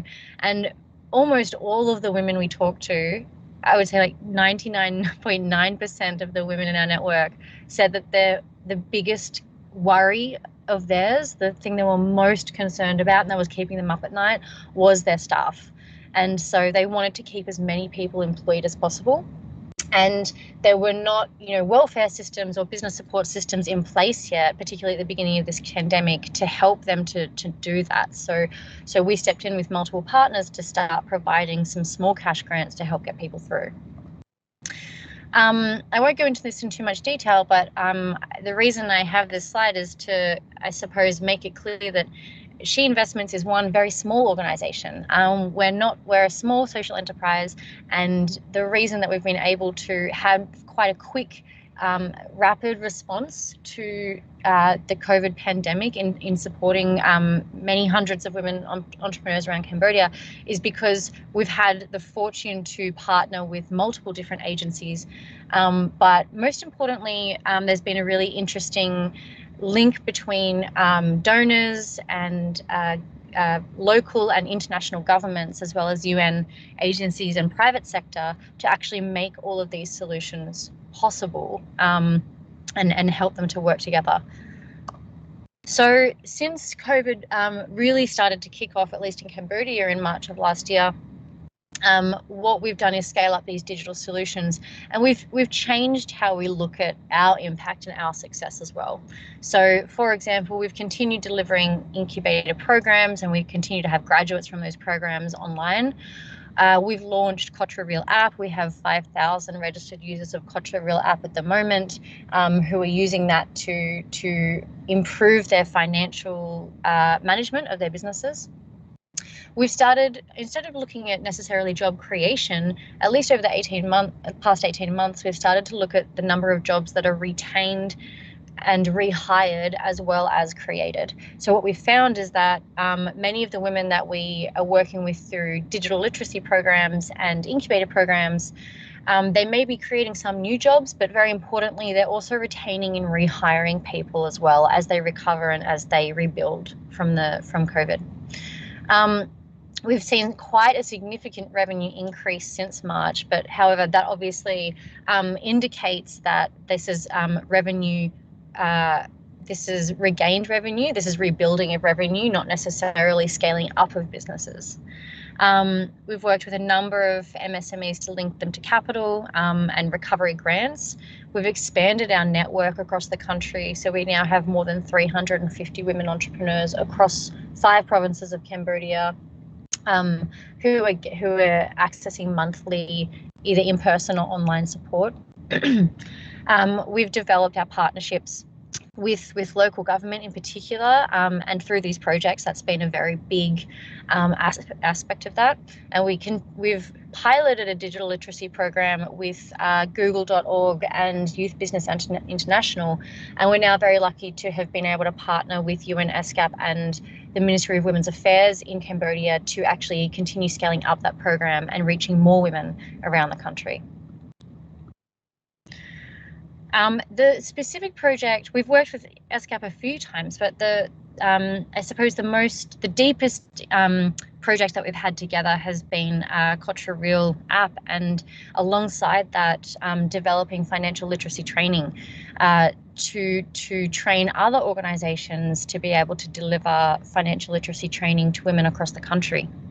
So Culture Real app, as I said, now has 5,000 registered users. It's still very much in prototype phase, but it is getting out there, and we're running this in parallel to training of women entrepreneurs to improve their financial management and use the app as a tool that enables them to do that.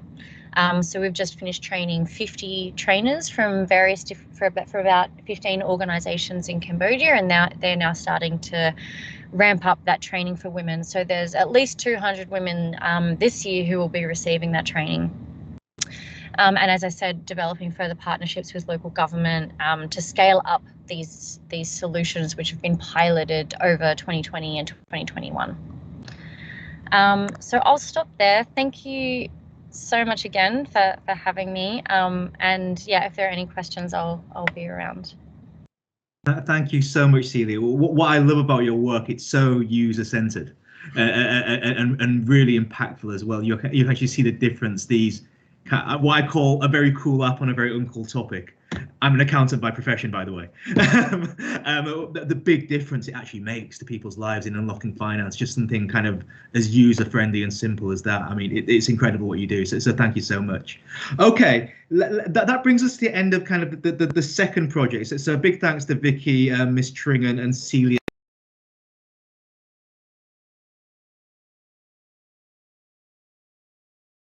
Scholarships and educational exchanges for development projects, or SEEDs. And let me hand over to Eliza to kick us off. Eliza, over to you. Thank you very much. I'm just going to upload my presentation. No problem. Thank you.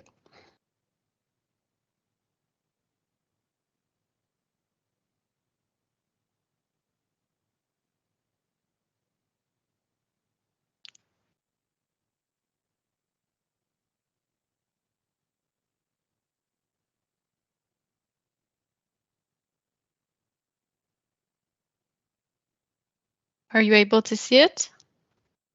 No, not yet. It's saying reload.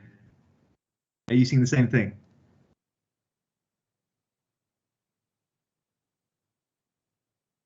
Let me try that again.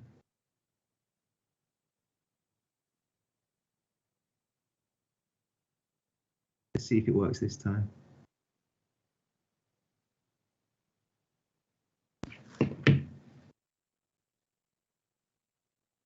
Do you see it now?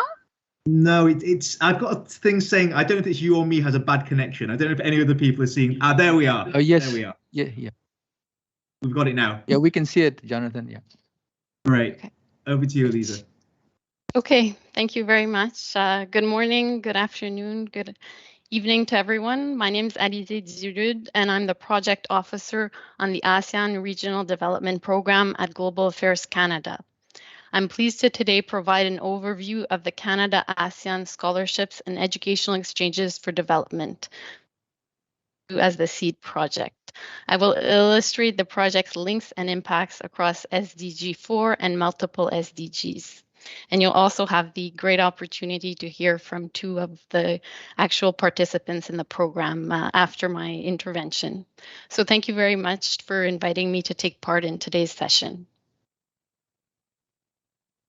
So the SEED project was announced by the Government of Canada in August 2017 at the Canada-ASEAN Post-Ministerial Conference in Manila. The project overall follows the model of an international scholarship program. It provides short-term study or research opportunities in Canada to students and mid-career professionals, especially women from the ASEAN member states.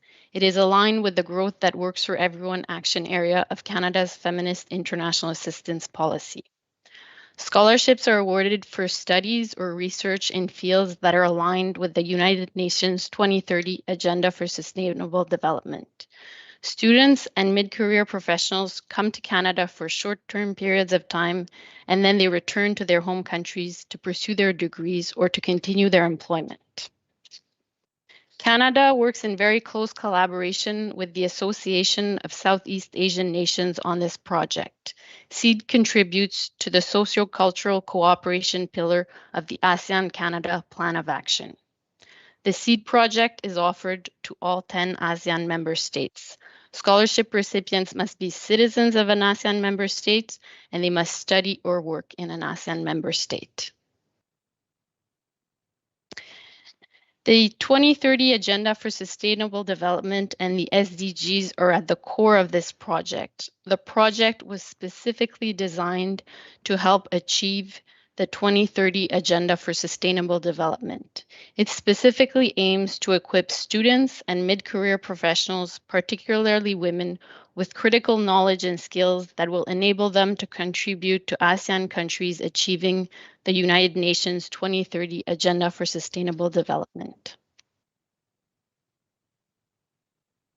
So overall, as a scholarship program offering educational opportunities, SEED contributes to SDG 4 quality education. It specifically relates to Target 4B, which aims to expand higher education scholarships for developing countries. It also closely supports SDG 5, gender equality, SDG 8, decent work and economic growth, and SDG 10, reduced inequalities. An important element of SEED that we'd like to highlight today is that it is also designed to contribute to all 17 SDGs. To take part in SEED and to obtain a SEED scholarship, candidates are required to demonstrate a link between their studies or research and one or more of the SDGs. A specific review process, which I will address shortly, is in place in order to ensure that this link is justified and explained before a scholarship is awarded.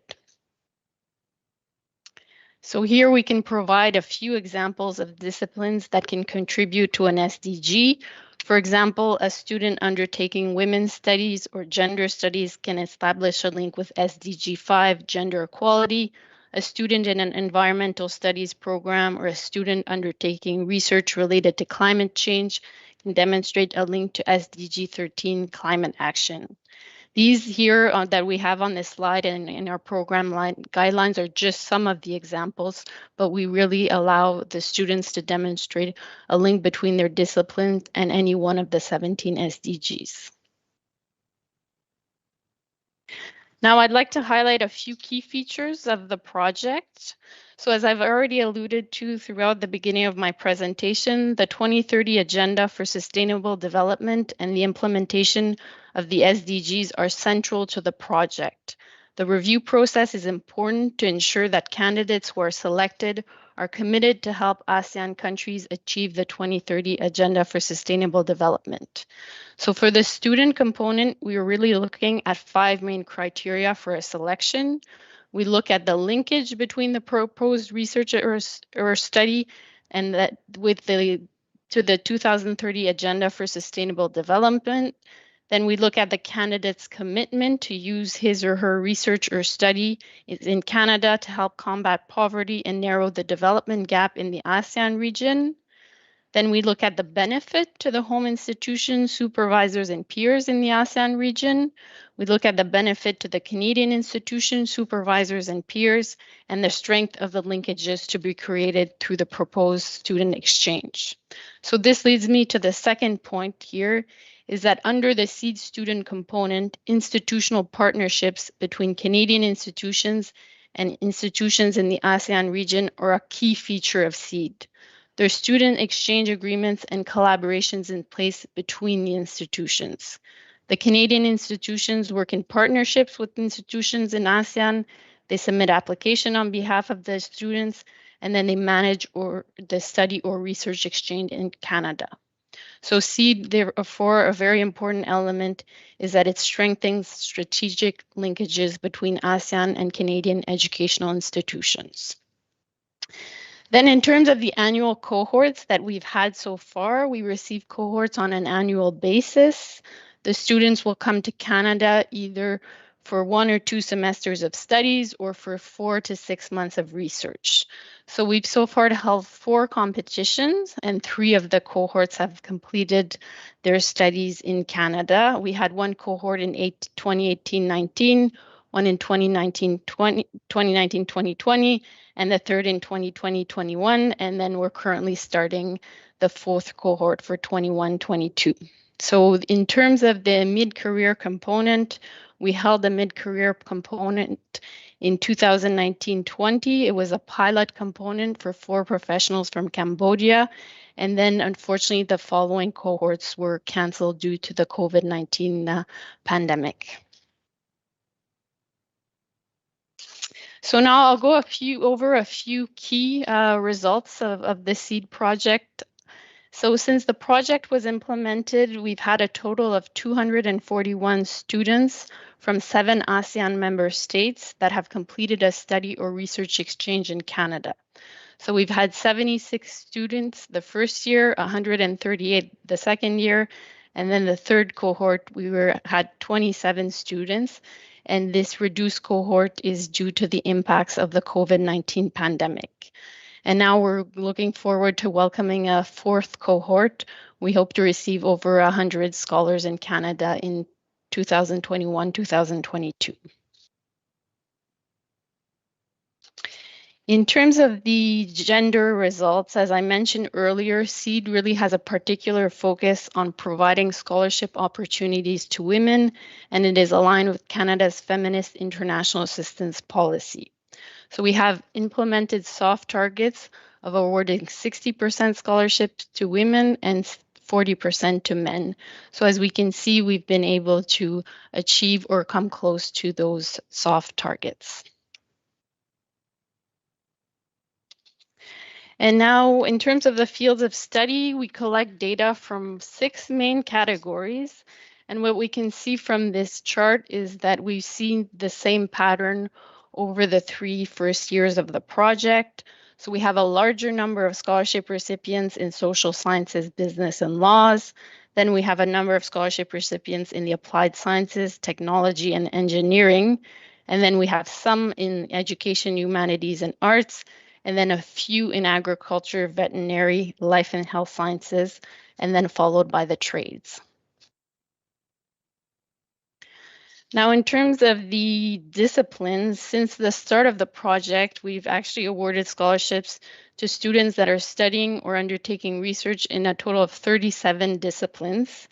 Here, due to the size of the chart, we're highlighting the most represented disciplines, but please note that there are 37 different disciplines and various disciplines that I can mention linked to the SDGs, such as earth and geological sciences, environmental studies, food and nutrition sciences, gender studies, to name a few.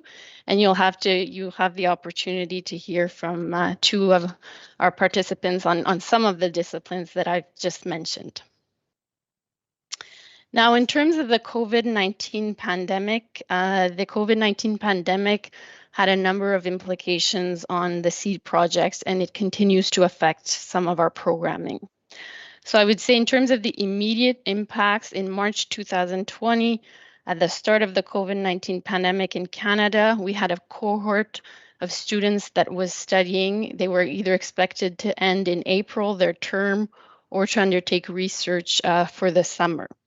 So some of those students on a very short notice were able to return to their home countries, and if where possible, they could continue the studies online with the Canadian institution.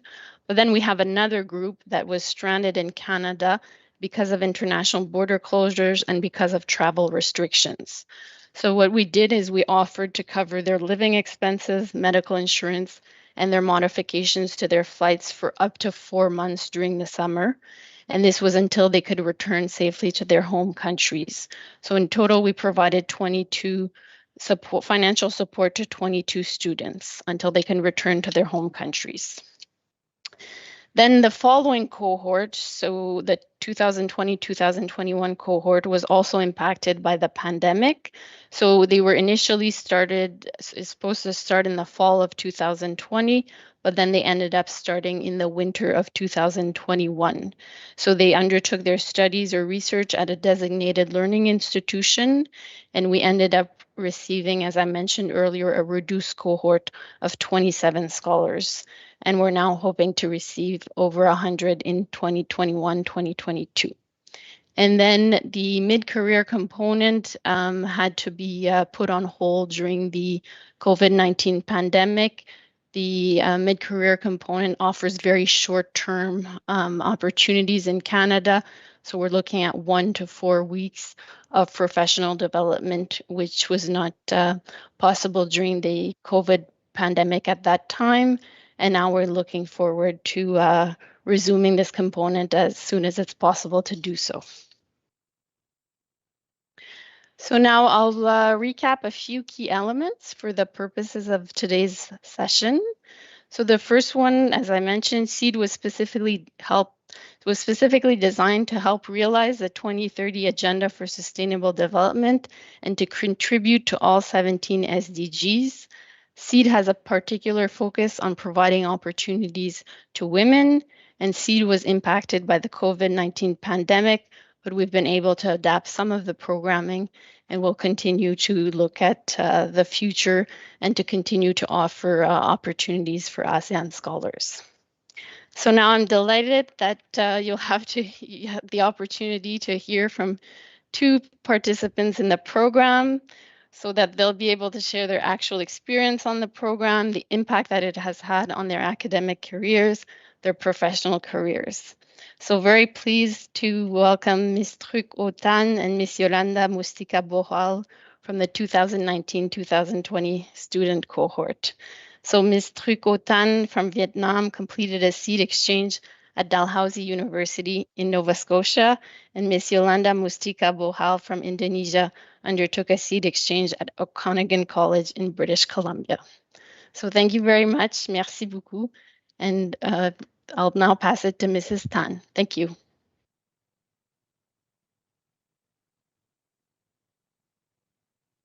Thank you, Ms. Luz, for your kind introduction. And thank you, Vicky, for giving me an opportunity to join this panelist discussion. Can you hear me well? We hear you very well.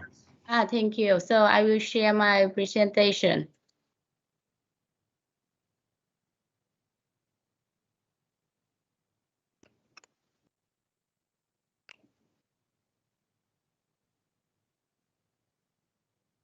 Okay. Hi, everybody. My name is Truc Otan. I am SEED scholar in 2019, and currently I work as a lecturer at Miền Trung University of Civil Engineering in Phú Yên province. It's a coastal city located in the middle of Vietnam.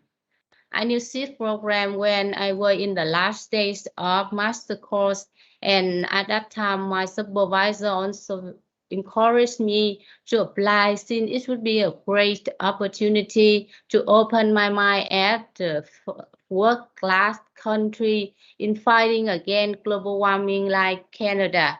And it's also a very good chance to have my country confront the negative impact of global warming, I suppose. And finally, I got 6-month trip to Canada last 2 years, and it's my honor to be here today to share with you on the achieving I got. I was nominated by Dalhousie University Agricultural Campus located in the Truro, Nova Scotia, and I work in biofluid and biosystem modeling lab. In our lab, we did the research on harmful algae bloom, which is spreading over several freshwater bodies in Atlantic Canada. But in our research, we focus mainly on lakes around Nova Scotia and New Brunswick. As you may know that algae bloom has adverse effect on human beings and animals, especially our drinking water resources. However, currently scientists all over the world are working very hard to explore the proliferation of algae bloom because it can be affected by a biotic factor or even global warming. Unlike Canada, Vietnam is a tropical climate country where harmful algae bloom appear annually near the shoreline.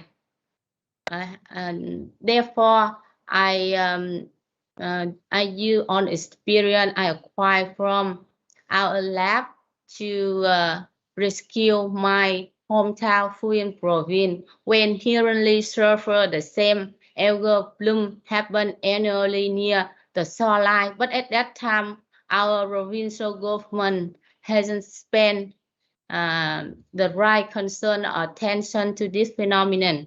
So after I go back home, I have written a scientific proposal in order to get fund for research algal bloom in our region, where part of citizens live on our culture.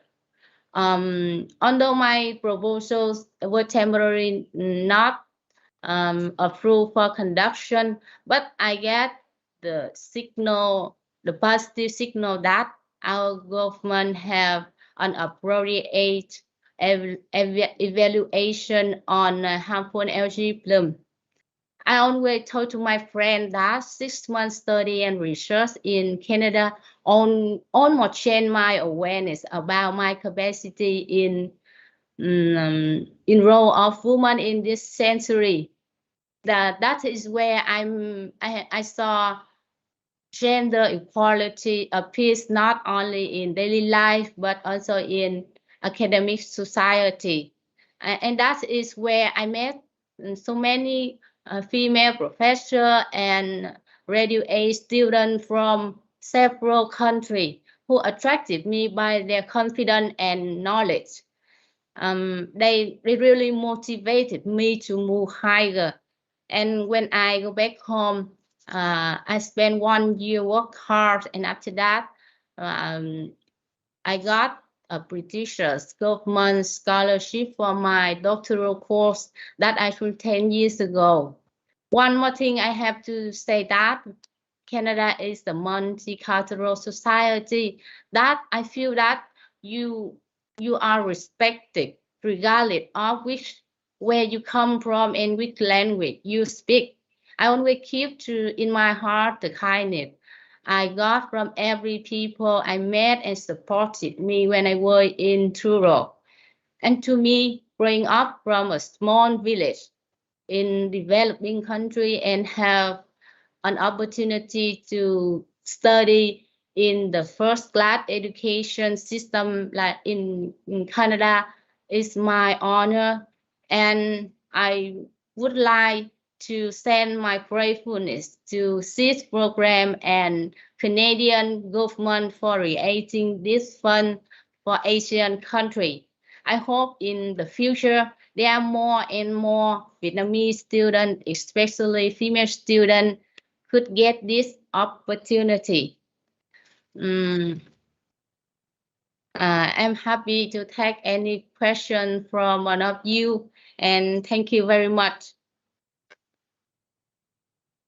Thank you very much, Ms. Truck.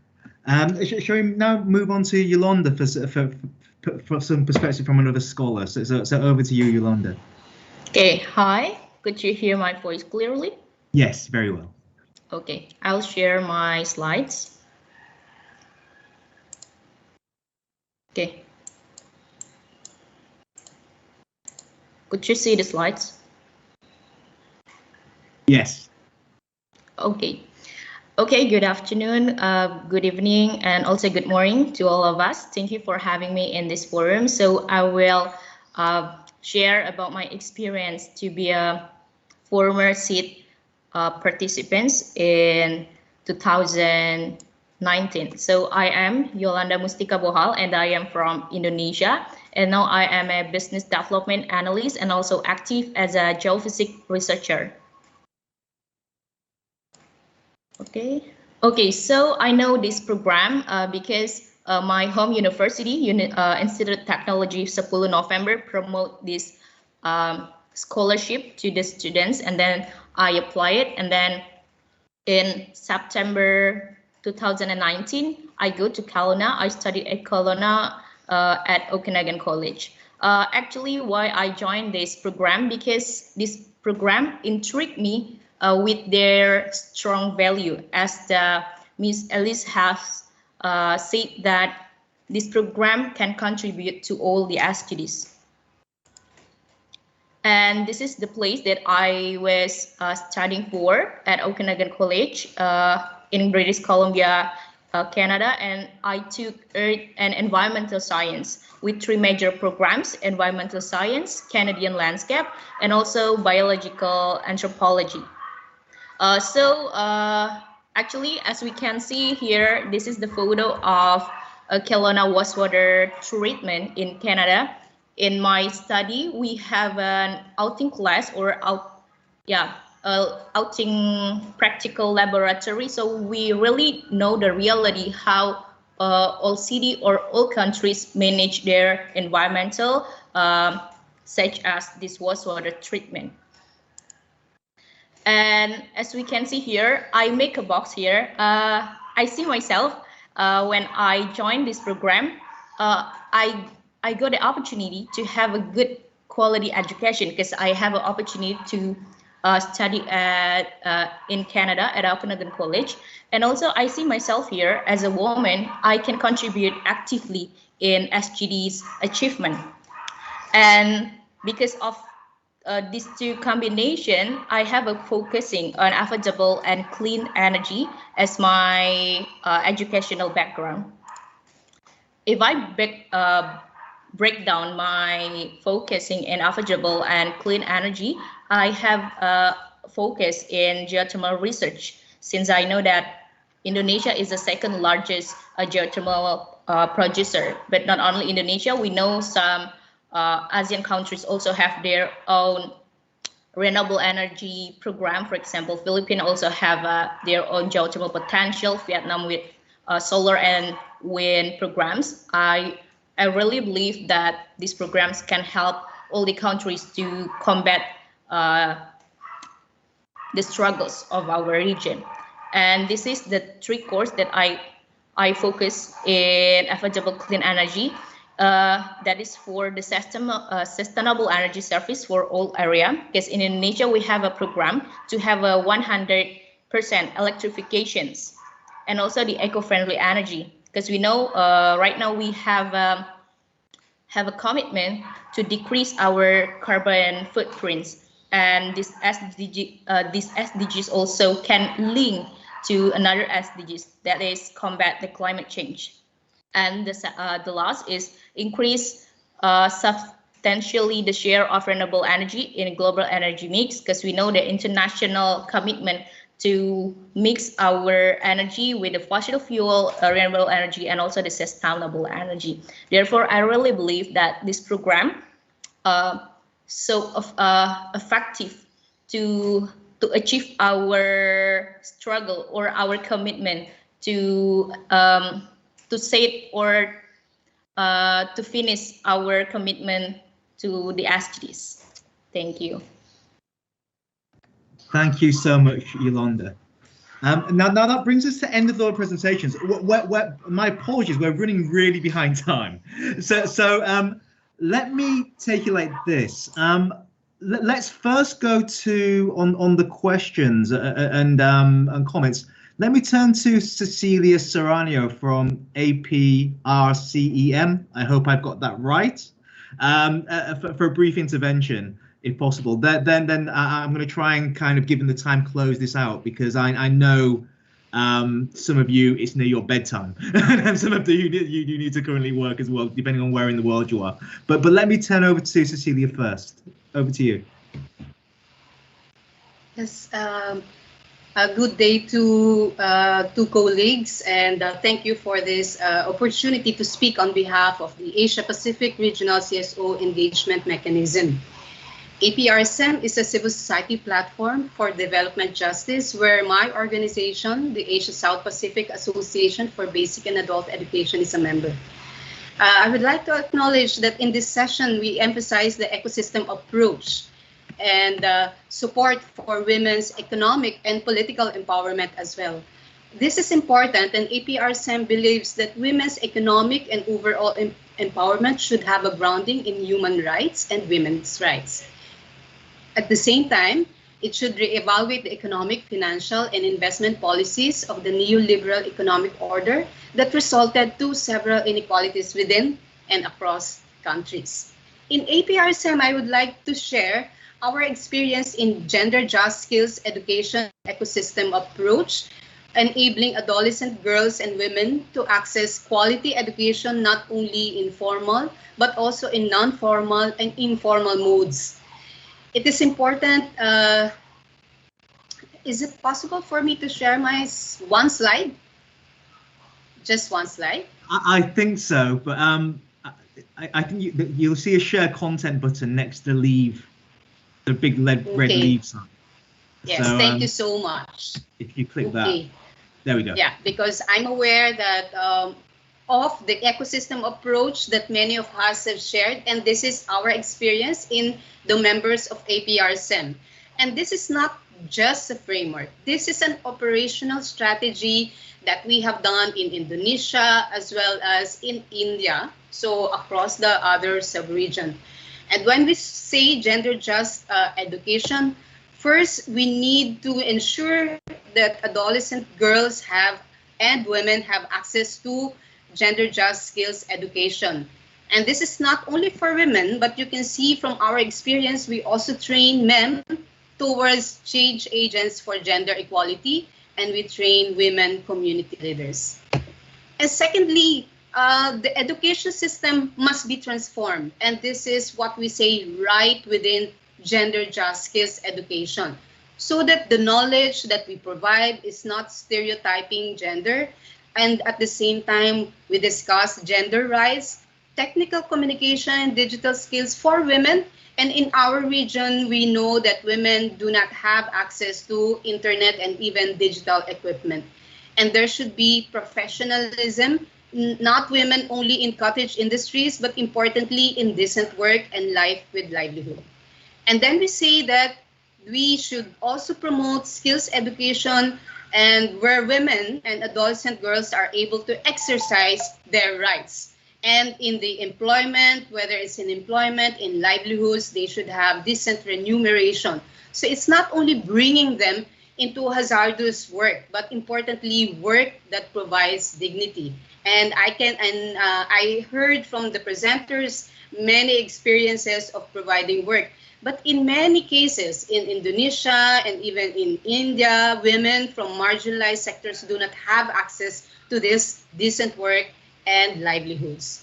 And lastly, this praxis that we have within APRSM is the right that we exercise from obtaining gender just skills education. When women are informed, when women are capacitated through education and information, they are able to empower them and control the resources, control the decisions that they make in life, and they also challenge the gender barriers existing in our society. So let me just flash some pictures. In Indonesia, this has been done by Paka Pemberdayaan Perempuan Kepala Keluarga, or Women-Headed Households Empowerment Program. And they have focused not only in the economic empowerment, but also in political participation of women from the local up to national level. And then we also do this with India. Azad Foundation has developed the Women for Women, and this is a social enterprise. And we all know that in India, women drivers are very few, but it is Azad Foundation that has pioneered in enabling women to be women, but only women to be drivers, but not only for livelihood, but livelihood with dignity.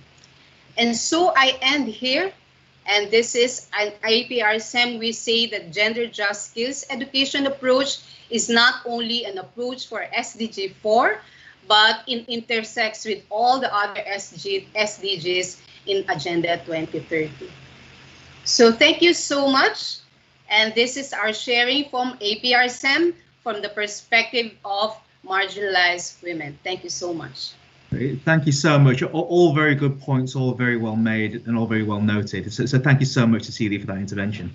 As mentioned, sorry we're really over time, and my apologies for that. We've had an avalanche of questions, but I don't think we're going to have time to go to them.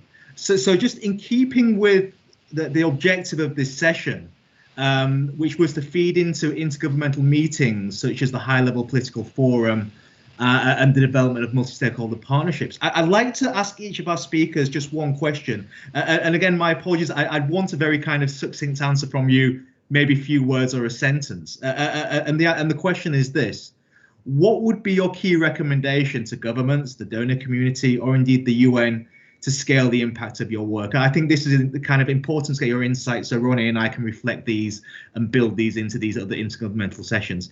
So maybe Christina will go in order. I can turn to you first. And by the way, you don't have to say anything. I'm not forcing you. Only if you want to make that point. So maybe Christina first. Okay, based on the experience from a technical assistance facility, I think that in designing projects such as a technical assistance facility working within the limitations of funding, we have to consider a more targeted, more focused programming in terms of geographic focus or location. Would it be more strategic to focus on specific number of countries rather than be in all countries across a region? For example, Asia Pacific alone has 48 countries, I believe, according to ILO, if I remember correctly. So in CITIF's experience, if we are to provide technical assistance in all the ODA eligible countries, in those 48 ODA eligible countries, given the limited budget, would it make better sense if we do more targeted, more focused, also choosing a specific thematic within the ambit of trade and development nexus? I think that would be better and more strategic. So that's one lesson that we're learning as we move along the implementation. More lessons learned are being determined at the ongoing formative evaluation. Thank you. Great, thank you, Christine. Anna, over to you, very briefly.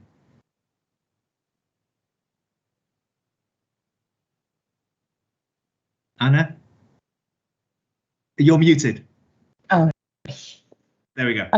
Yeah, I think one of the, from a micro perspective, one of the tools that CITIF has that can be scaled up is what we call guidelines to integrate gender equality principles into TA requests. So for development partners, they can find ways to make sort of like a practical checklist that will help applicants as early as the application stage to think about how gender can be mainstream in the different aspects of their work. So as in the case of CITIF, our practical checklist just has about 10 or 11 questions, and this helps people who are developing projects to ensure that gender issues are mainstream. That's all. Thank you. Great, thank you. Vitu.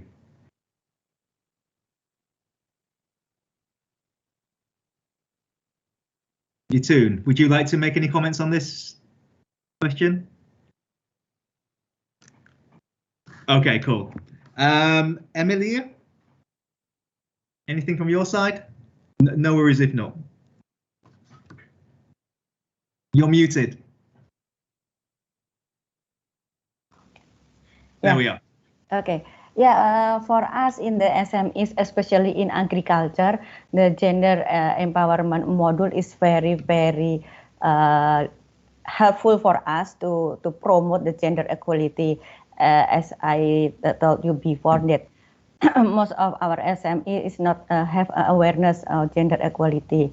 Also in a supply chain of agriculture, if we focus on gender equality and SMEs, especially for us for agriculture, I think the SDGs number 5, gender equality, also the poverty affiliation will be getting more achieve by more faster if we woman empowerment mainstream become our mainstream, especially in agriculture. Like that, Mr. Jonathan. Great point. Vicky, over to you now. Thanks, Jonathan. I think perhaps reflecting, if we want to scale up these types of initiatives that we support, I think it's really important to continue to invest in initiatives that allow for a flexible approach to scale up and to adapt. And I think on one hand, I think the pandemic has demonstrated the need to enable partners to adapt to the context. And then, in the context of the CWE project, I think also making sure that we're not looking at micro, small, and medium enterprises as a single entity, but recognizing that they have distinct needs. They work in they have different relationships with financial institutions, different capacities, and so we need to make sure that we're continuing to invest in flexible models that can support those different entities, so they all continue to grow. Thanks very much. They were great points, Vicky. Thank you so much. Ms. Tring, would you like to add anything? No, thanks. Great. Okay. Celia, anything from you? Sure. I would agree with everything that other speakers have said, and I'd add, obviously coming from the perspective of running an incubator accelerator, I think that further investment into programs such as incubators helps to bring all of these different players together, because they're essentially creating a pipeline. If we're looking for enterprises to invest in, to link to capital, regardless of the size that they're at, incubators and accelerators have those pipelines of enterprises that they've been working with for over some time. They also have the trust of the entrepreneurs. And I think making those more direct and formal links between private and public sector players, using incubators as the pipeline, graduating many of these enterprises that are ready for capital, I think that would be well worth investing in and scaling up. Great. Thank you, Celia. Elise, anything from you?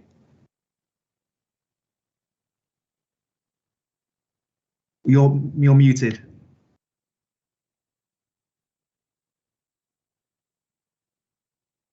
Still muted. She there? I think she's muted. Okay, let's go on to Miss Truck. Anything from you? Don't think she's there. I don't have any question. Yeah. No problem. And Yolanda, anything from your side? Yeah, I have a short suggestion. I think I have a suggestion that government can provide the wider opportunities and also the facilities, especially for the academics, to do their research toward the SDGs achievement, and also encourage women to give their contribution in academic sector, science, technology, engineering, or mathematics, because we know that there's this sector is have a little contribution of women, and we need to encourage it more and more. Yeah. Thank you. That's a great way to end it, and thank you all so much. You've actually summarised this all perfectly for me, so I don't have to do it. But before I hand back to Ronnie to close, just to say a huge thank you to you all for sharing your insights on three really interesting projects, and there's 3 points that stuck out for me. One around a holistic approach, one around multi-stakeholder engagement, and one around culture. I thought it was interesting on the trade-related project, that this holistic approach that was being taken around integrating trade, gender, climate, social inclusion, all within that. I think it's an important point to take forward. I think several people mentioned, and indeed Vicky as well, with CWE, policy, finance, digital skills, these different areas coming together. this concept of multi-stakeholder collaboration between donors, governments, private sector, UN, etc. was one. Certainly, we need to scale up and move forward as well. And Elise, this important point around culture as well, the importance of cultural exchanges. We actually came out with Celia as well around developing something that was locally specific and came out in the trade presentation as well. So there are 3 key insights from myself, just to build on yours. So thank you all again for taking the time to be with us today, and thank you for summarising it all for me so succinctly as well. Ronnie, let me hand back to you slightly over time to close. Thanks, Ronnie. Okay, wonderful. Thank you, Jonathan. And again, thank you to all the panelists for your valuable insights and lessons learned. I think what made the session quite dynamic in terms of the interaction between both the policy officials or implementers of the projects, as well as getting the insights from the beneficiaries or participants. I think this is where the lessons learned for all delegates can take home. Perhaps, Jonathan, if I may add some of the key takeaways in addition, is that I think what we've also seen is that more can be done and more needs to be done, particularly when we look at what at the project level, at the policy level. So not only in terms of more projects that have more impact in the countries of Southeast Asia, but also the regional impact that it can, especially when we talk about how one country can share their own experiences, particularly through the beneficiaries. I think this is what needs to be further developed so that we can see how the social impact, economic impacts of one project can have multi-dimensional impacts with other projects. And of course, when we talk about the region itself, we've seen as how APEC, ESCAP, and also Canada, they have international processes that go beyond the region. And I think we should also look at regional platforms to also make this engagement. And this is also to benefit the multi-stakeholder engagements, not only within Southeast Asia, but also with other subregions in the Asia Pacific. And I think we've also learned that the projects have links, direct, if not indirect. And I think this needs to be amplified because, again, the awareness of SDGs is not just between policy officials or regional conferences, but it also has to resonate, at the country level, at the national level. And I think this is something that can be done more at the project level. So in terms of what are some of the policy steps that can move forward from this, is that there's still a lot of homework that needs to be done by partners, particularly in this case Canada and ESCAP, to see how we can come up with more innovative projects that can make headway with respect to the SDGs. And we also look at engaging, I think in this case, there was some reference to ASEAN as a regional organization. You have the ASEAN Plan of Action, the Comprehensive Recovery Framework. So all this feeds into their own regional, frameworks and principles, and that perhaps we can engage more with the committees of the SMEs and also for the Women Affairs. Also, to close, I would like to also point out that Cambodia will be the chair of ASEAN next year, and perhaps we can possibly support their chairmanship in terms of the projects that we would like to initiate next year. So we have, a very good response or ambitions from the Cambodian officials, and we hope ESCAP in Canada can further support their initiatives next year. So with that, I would like to conclude our session for this morning.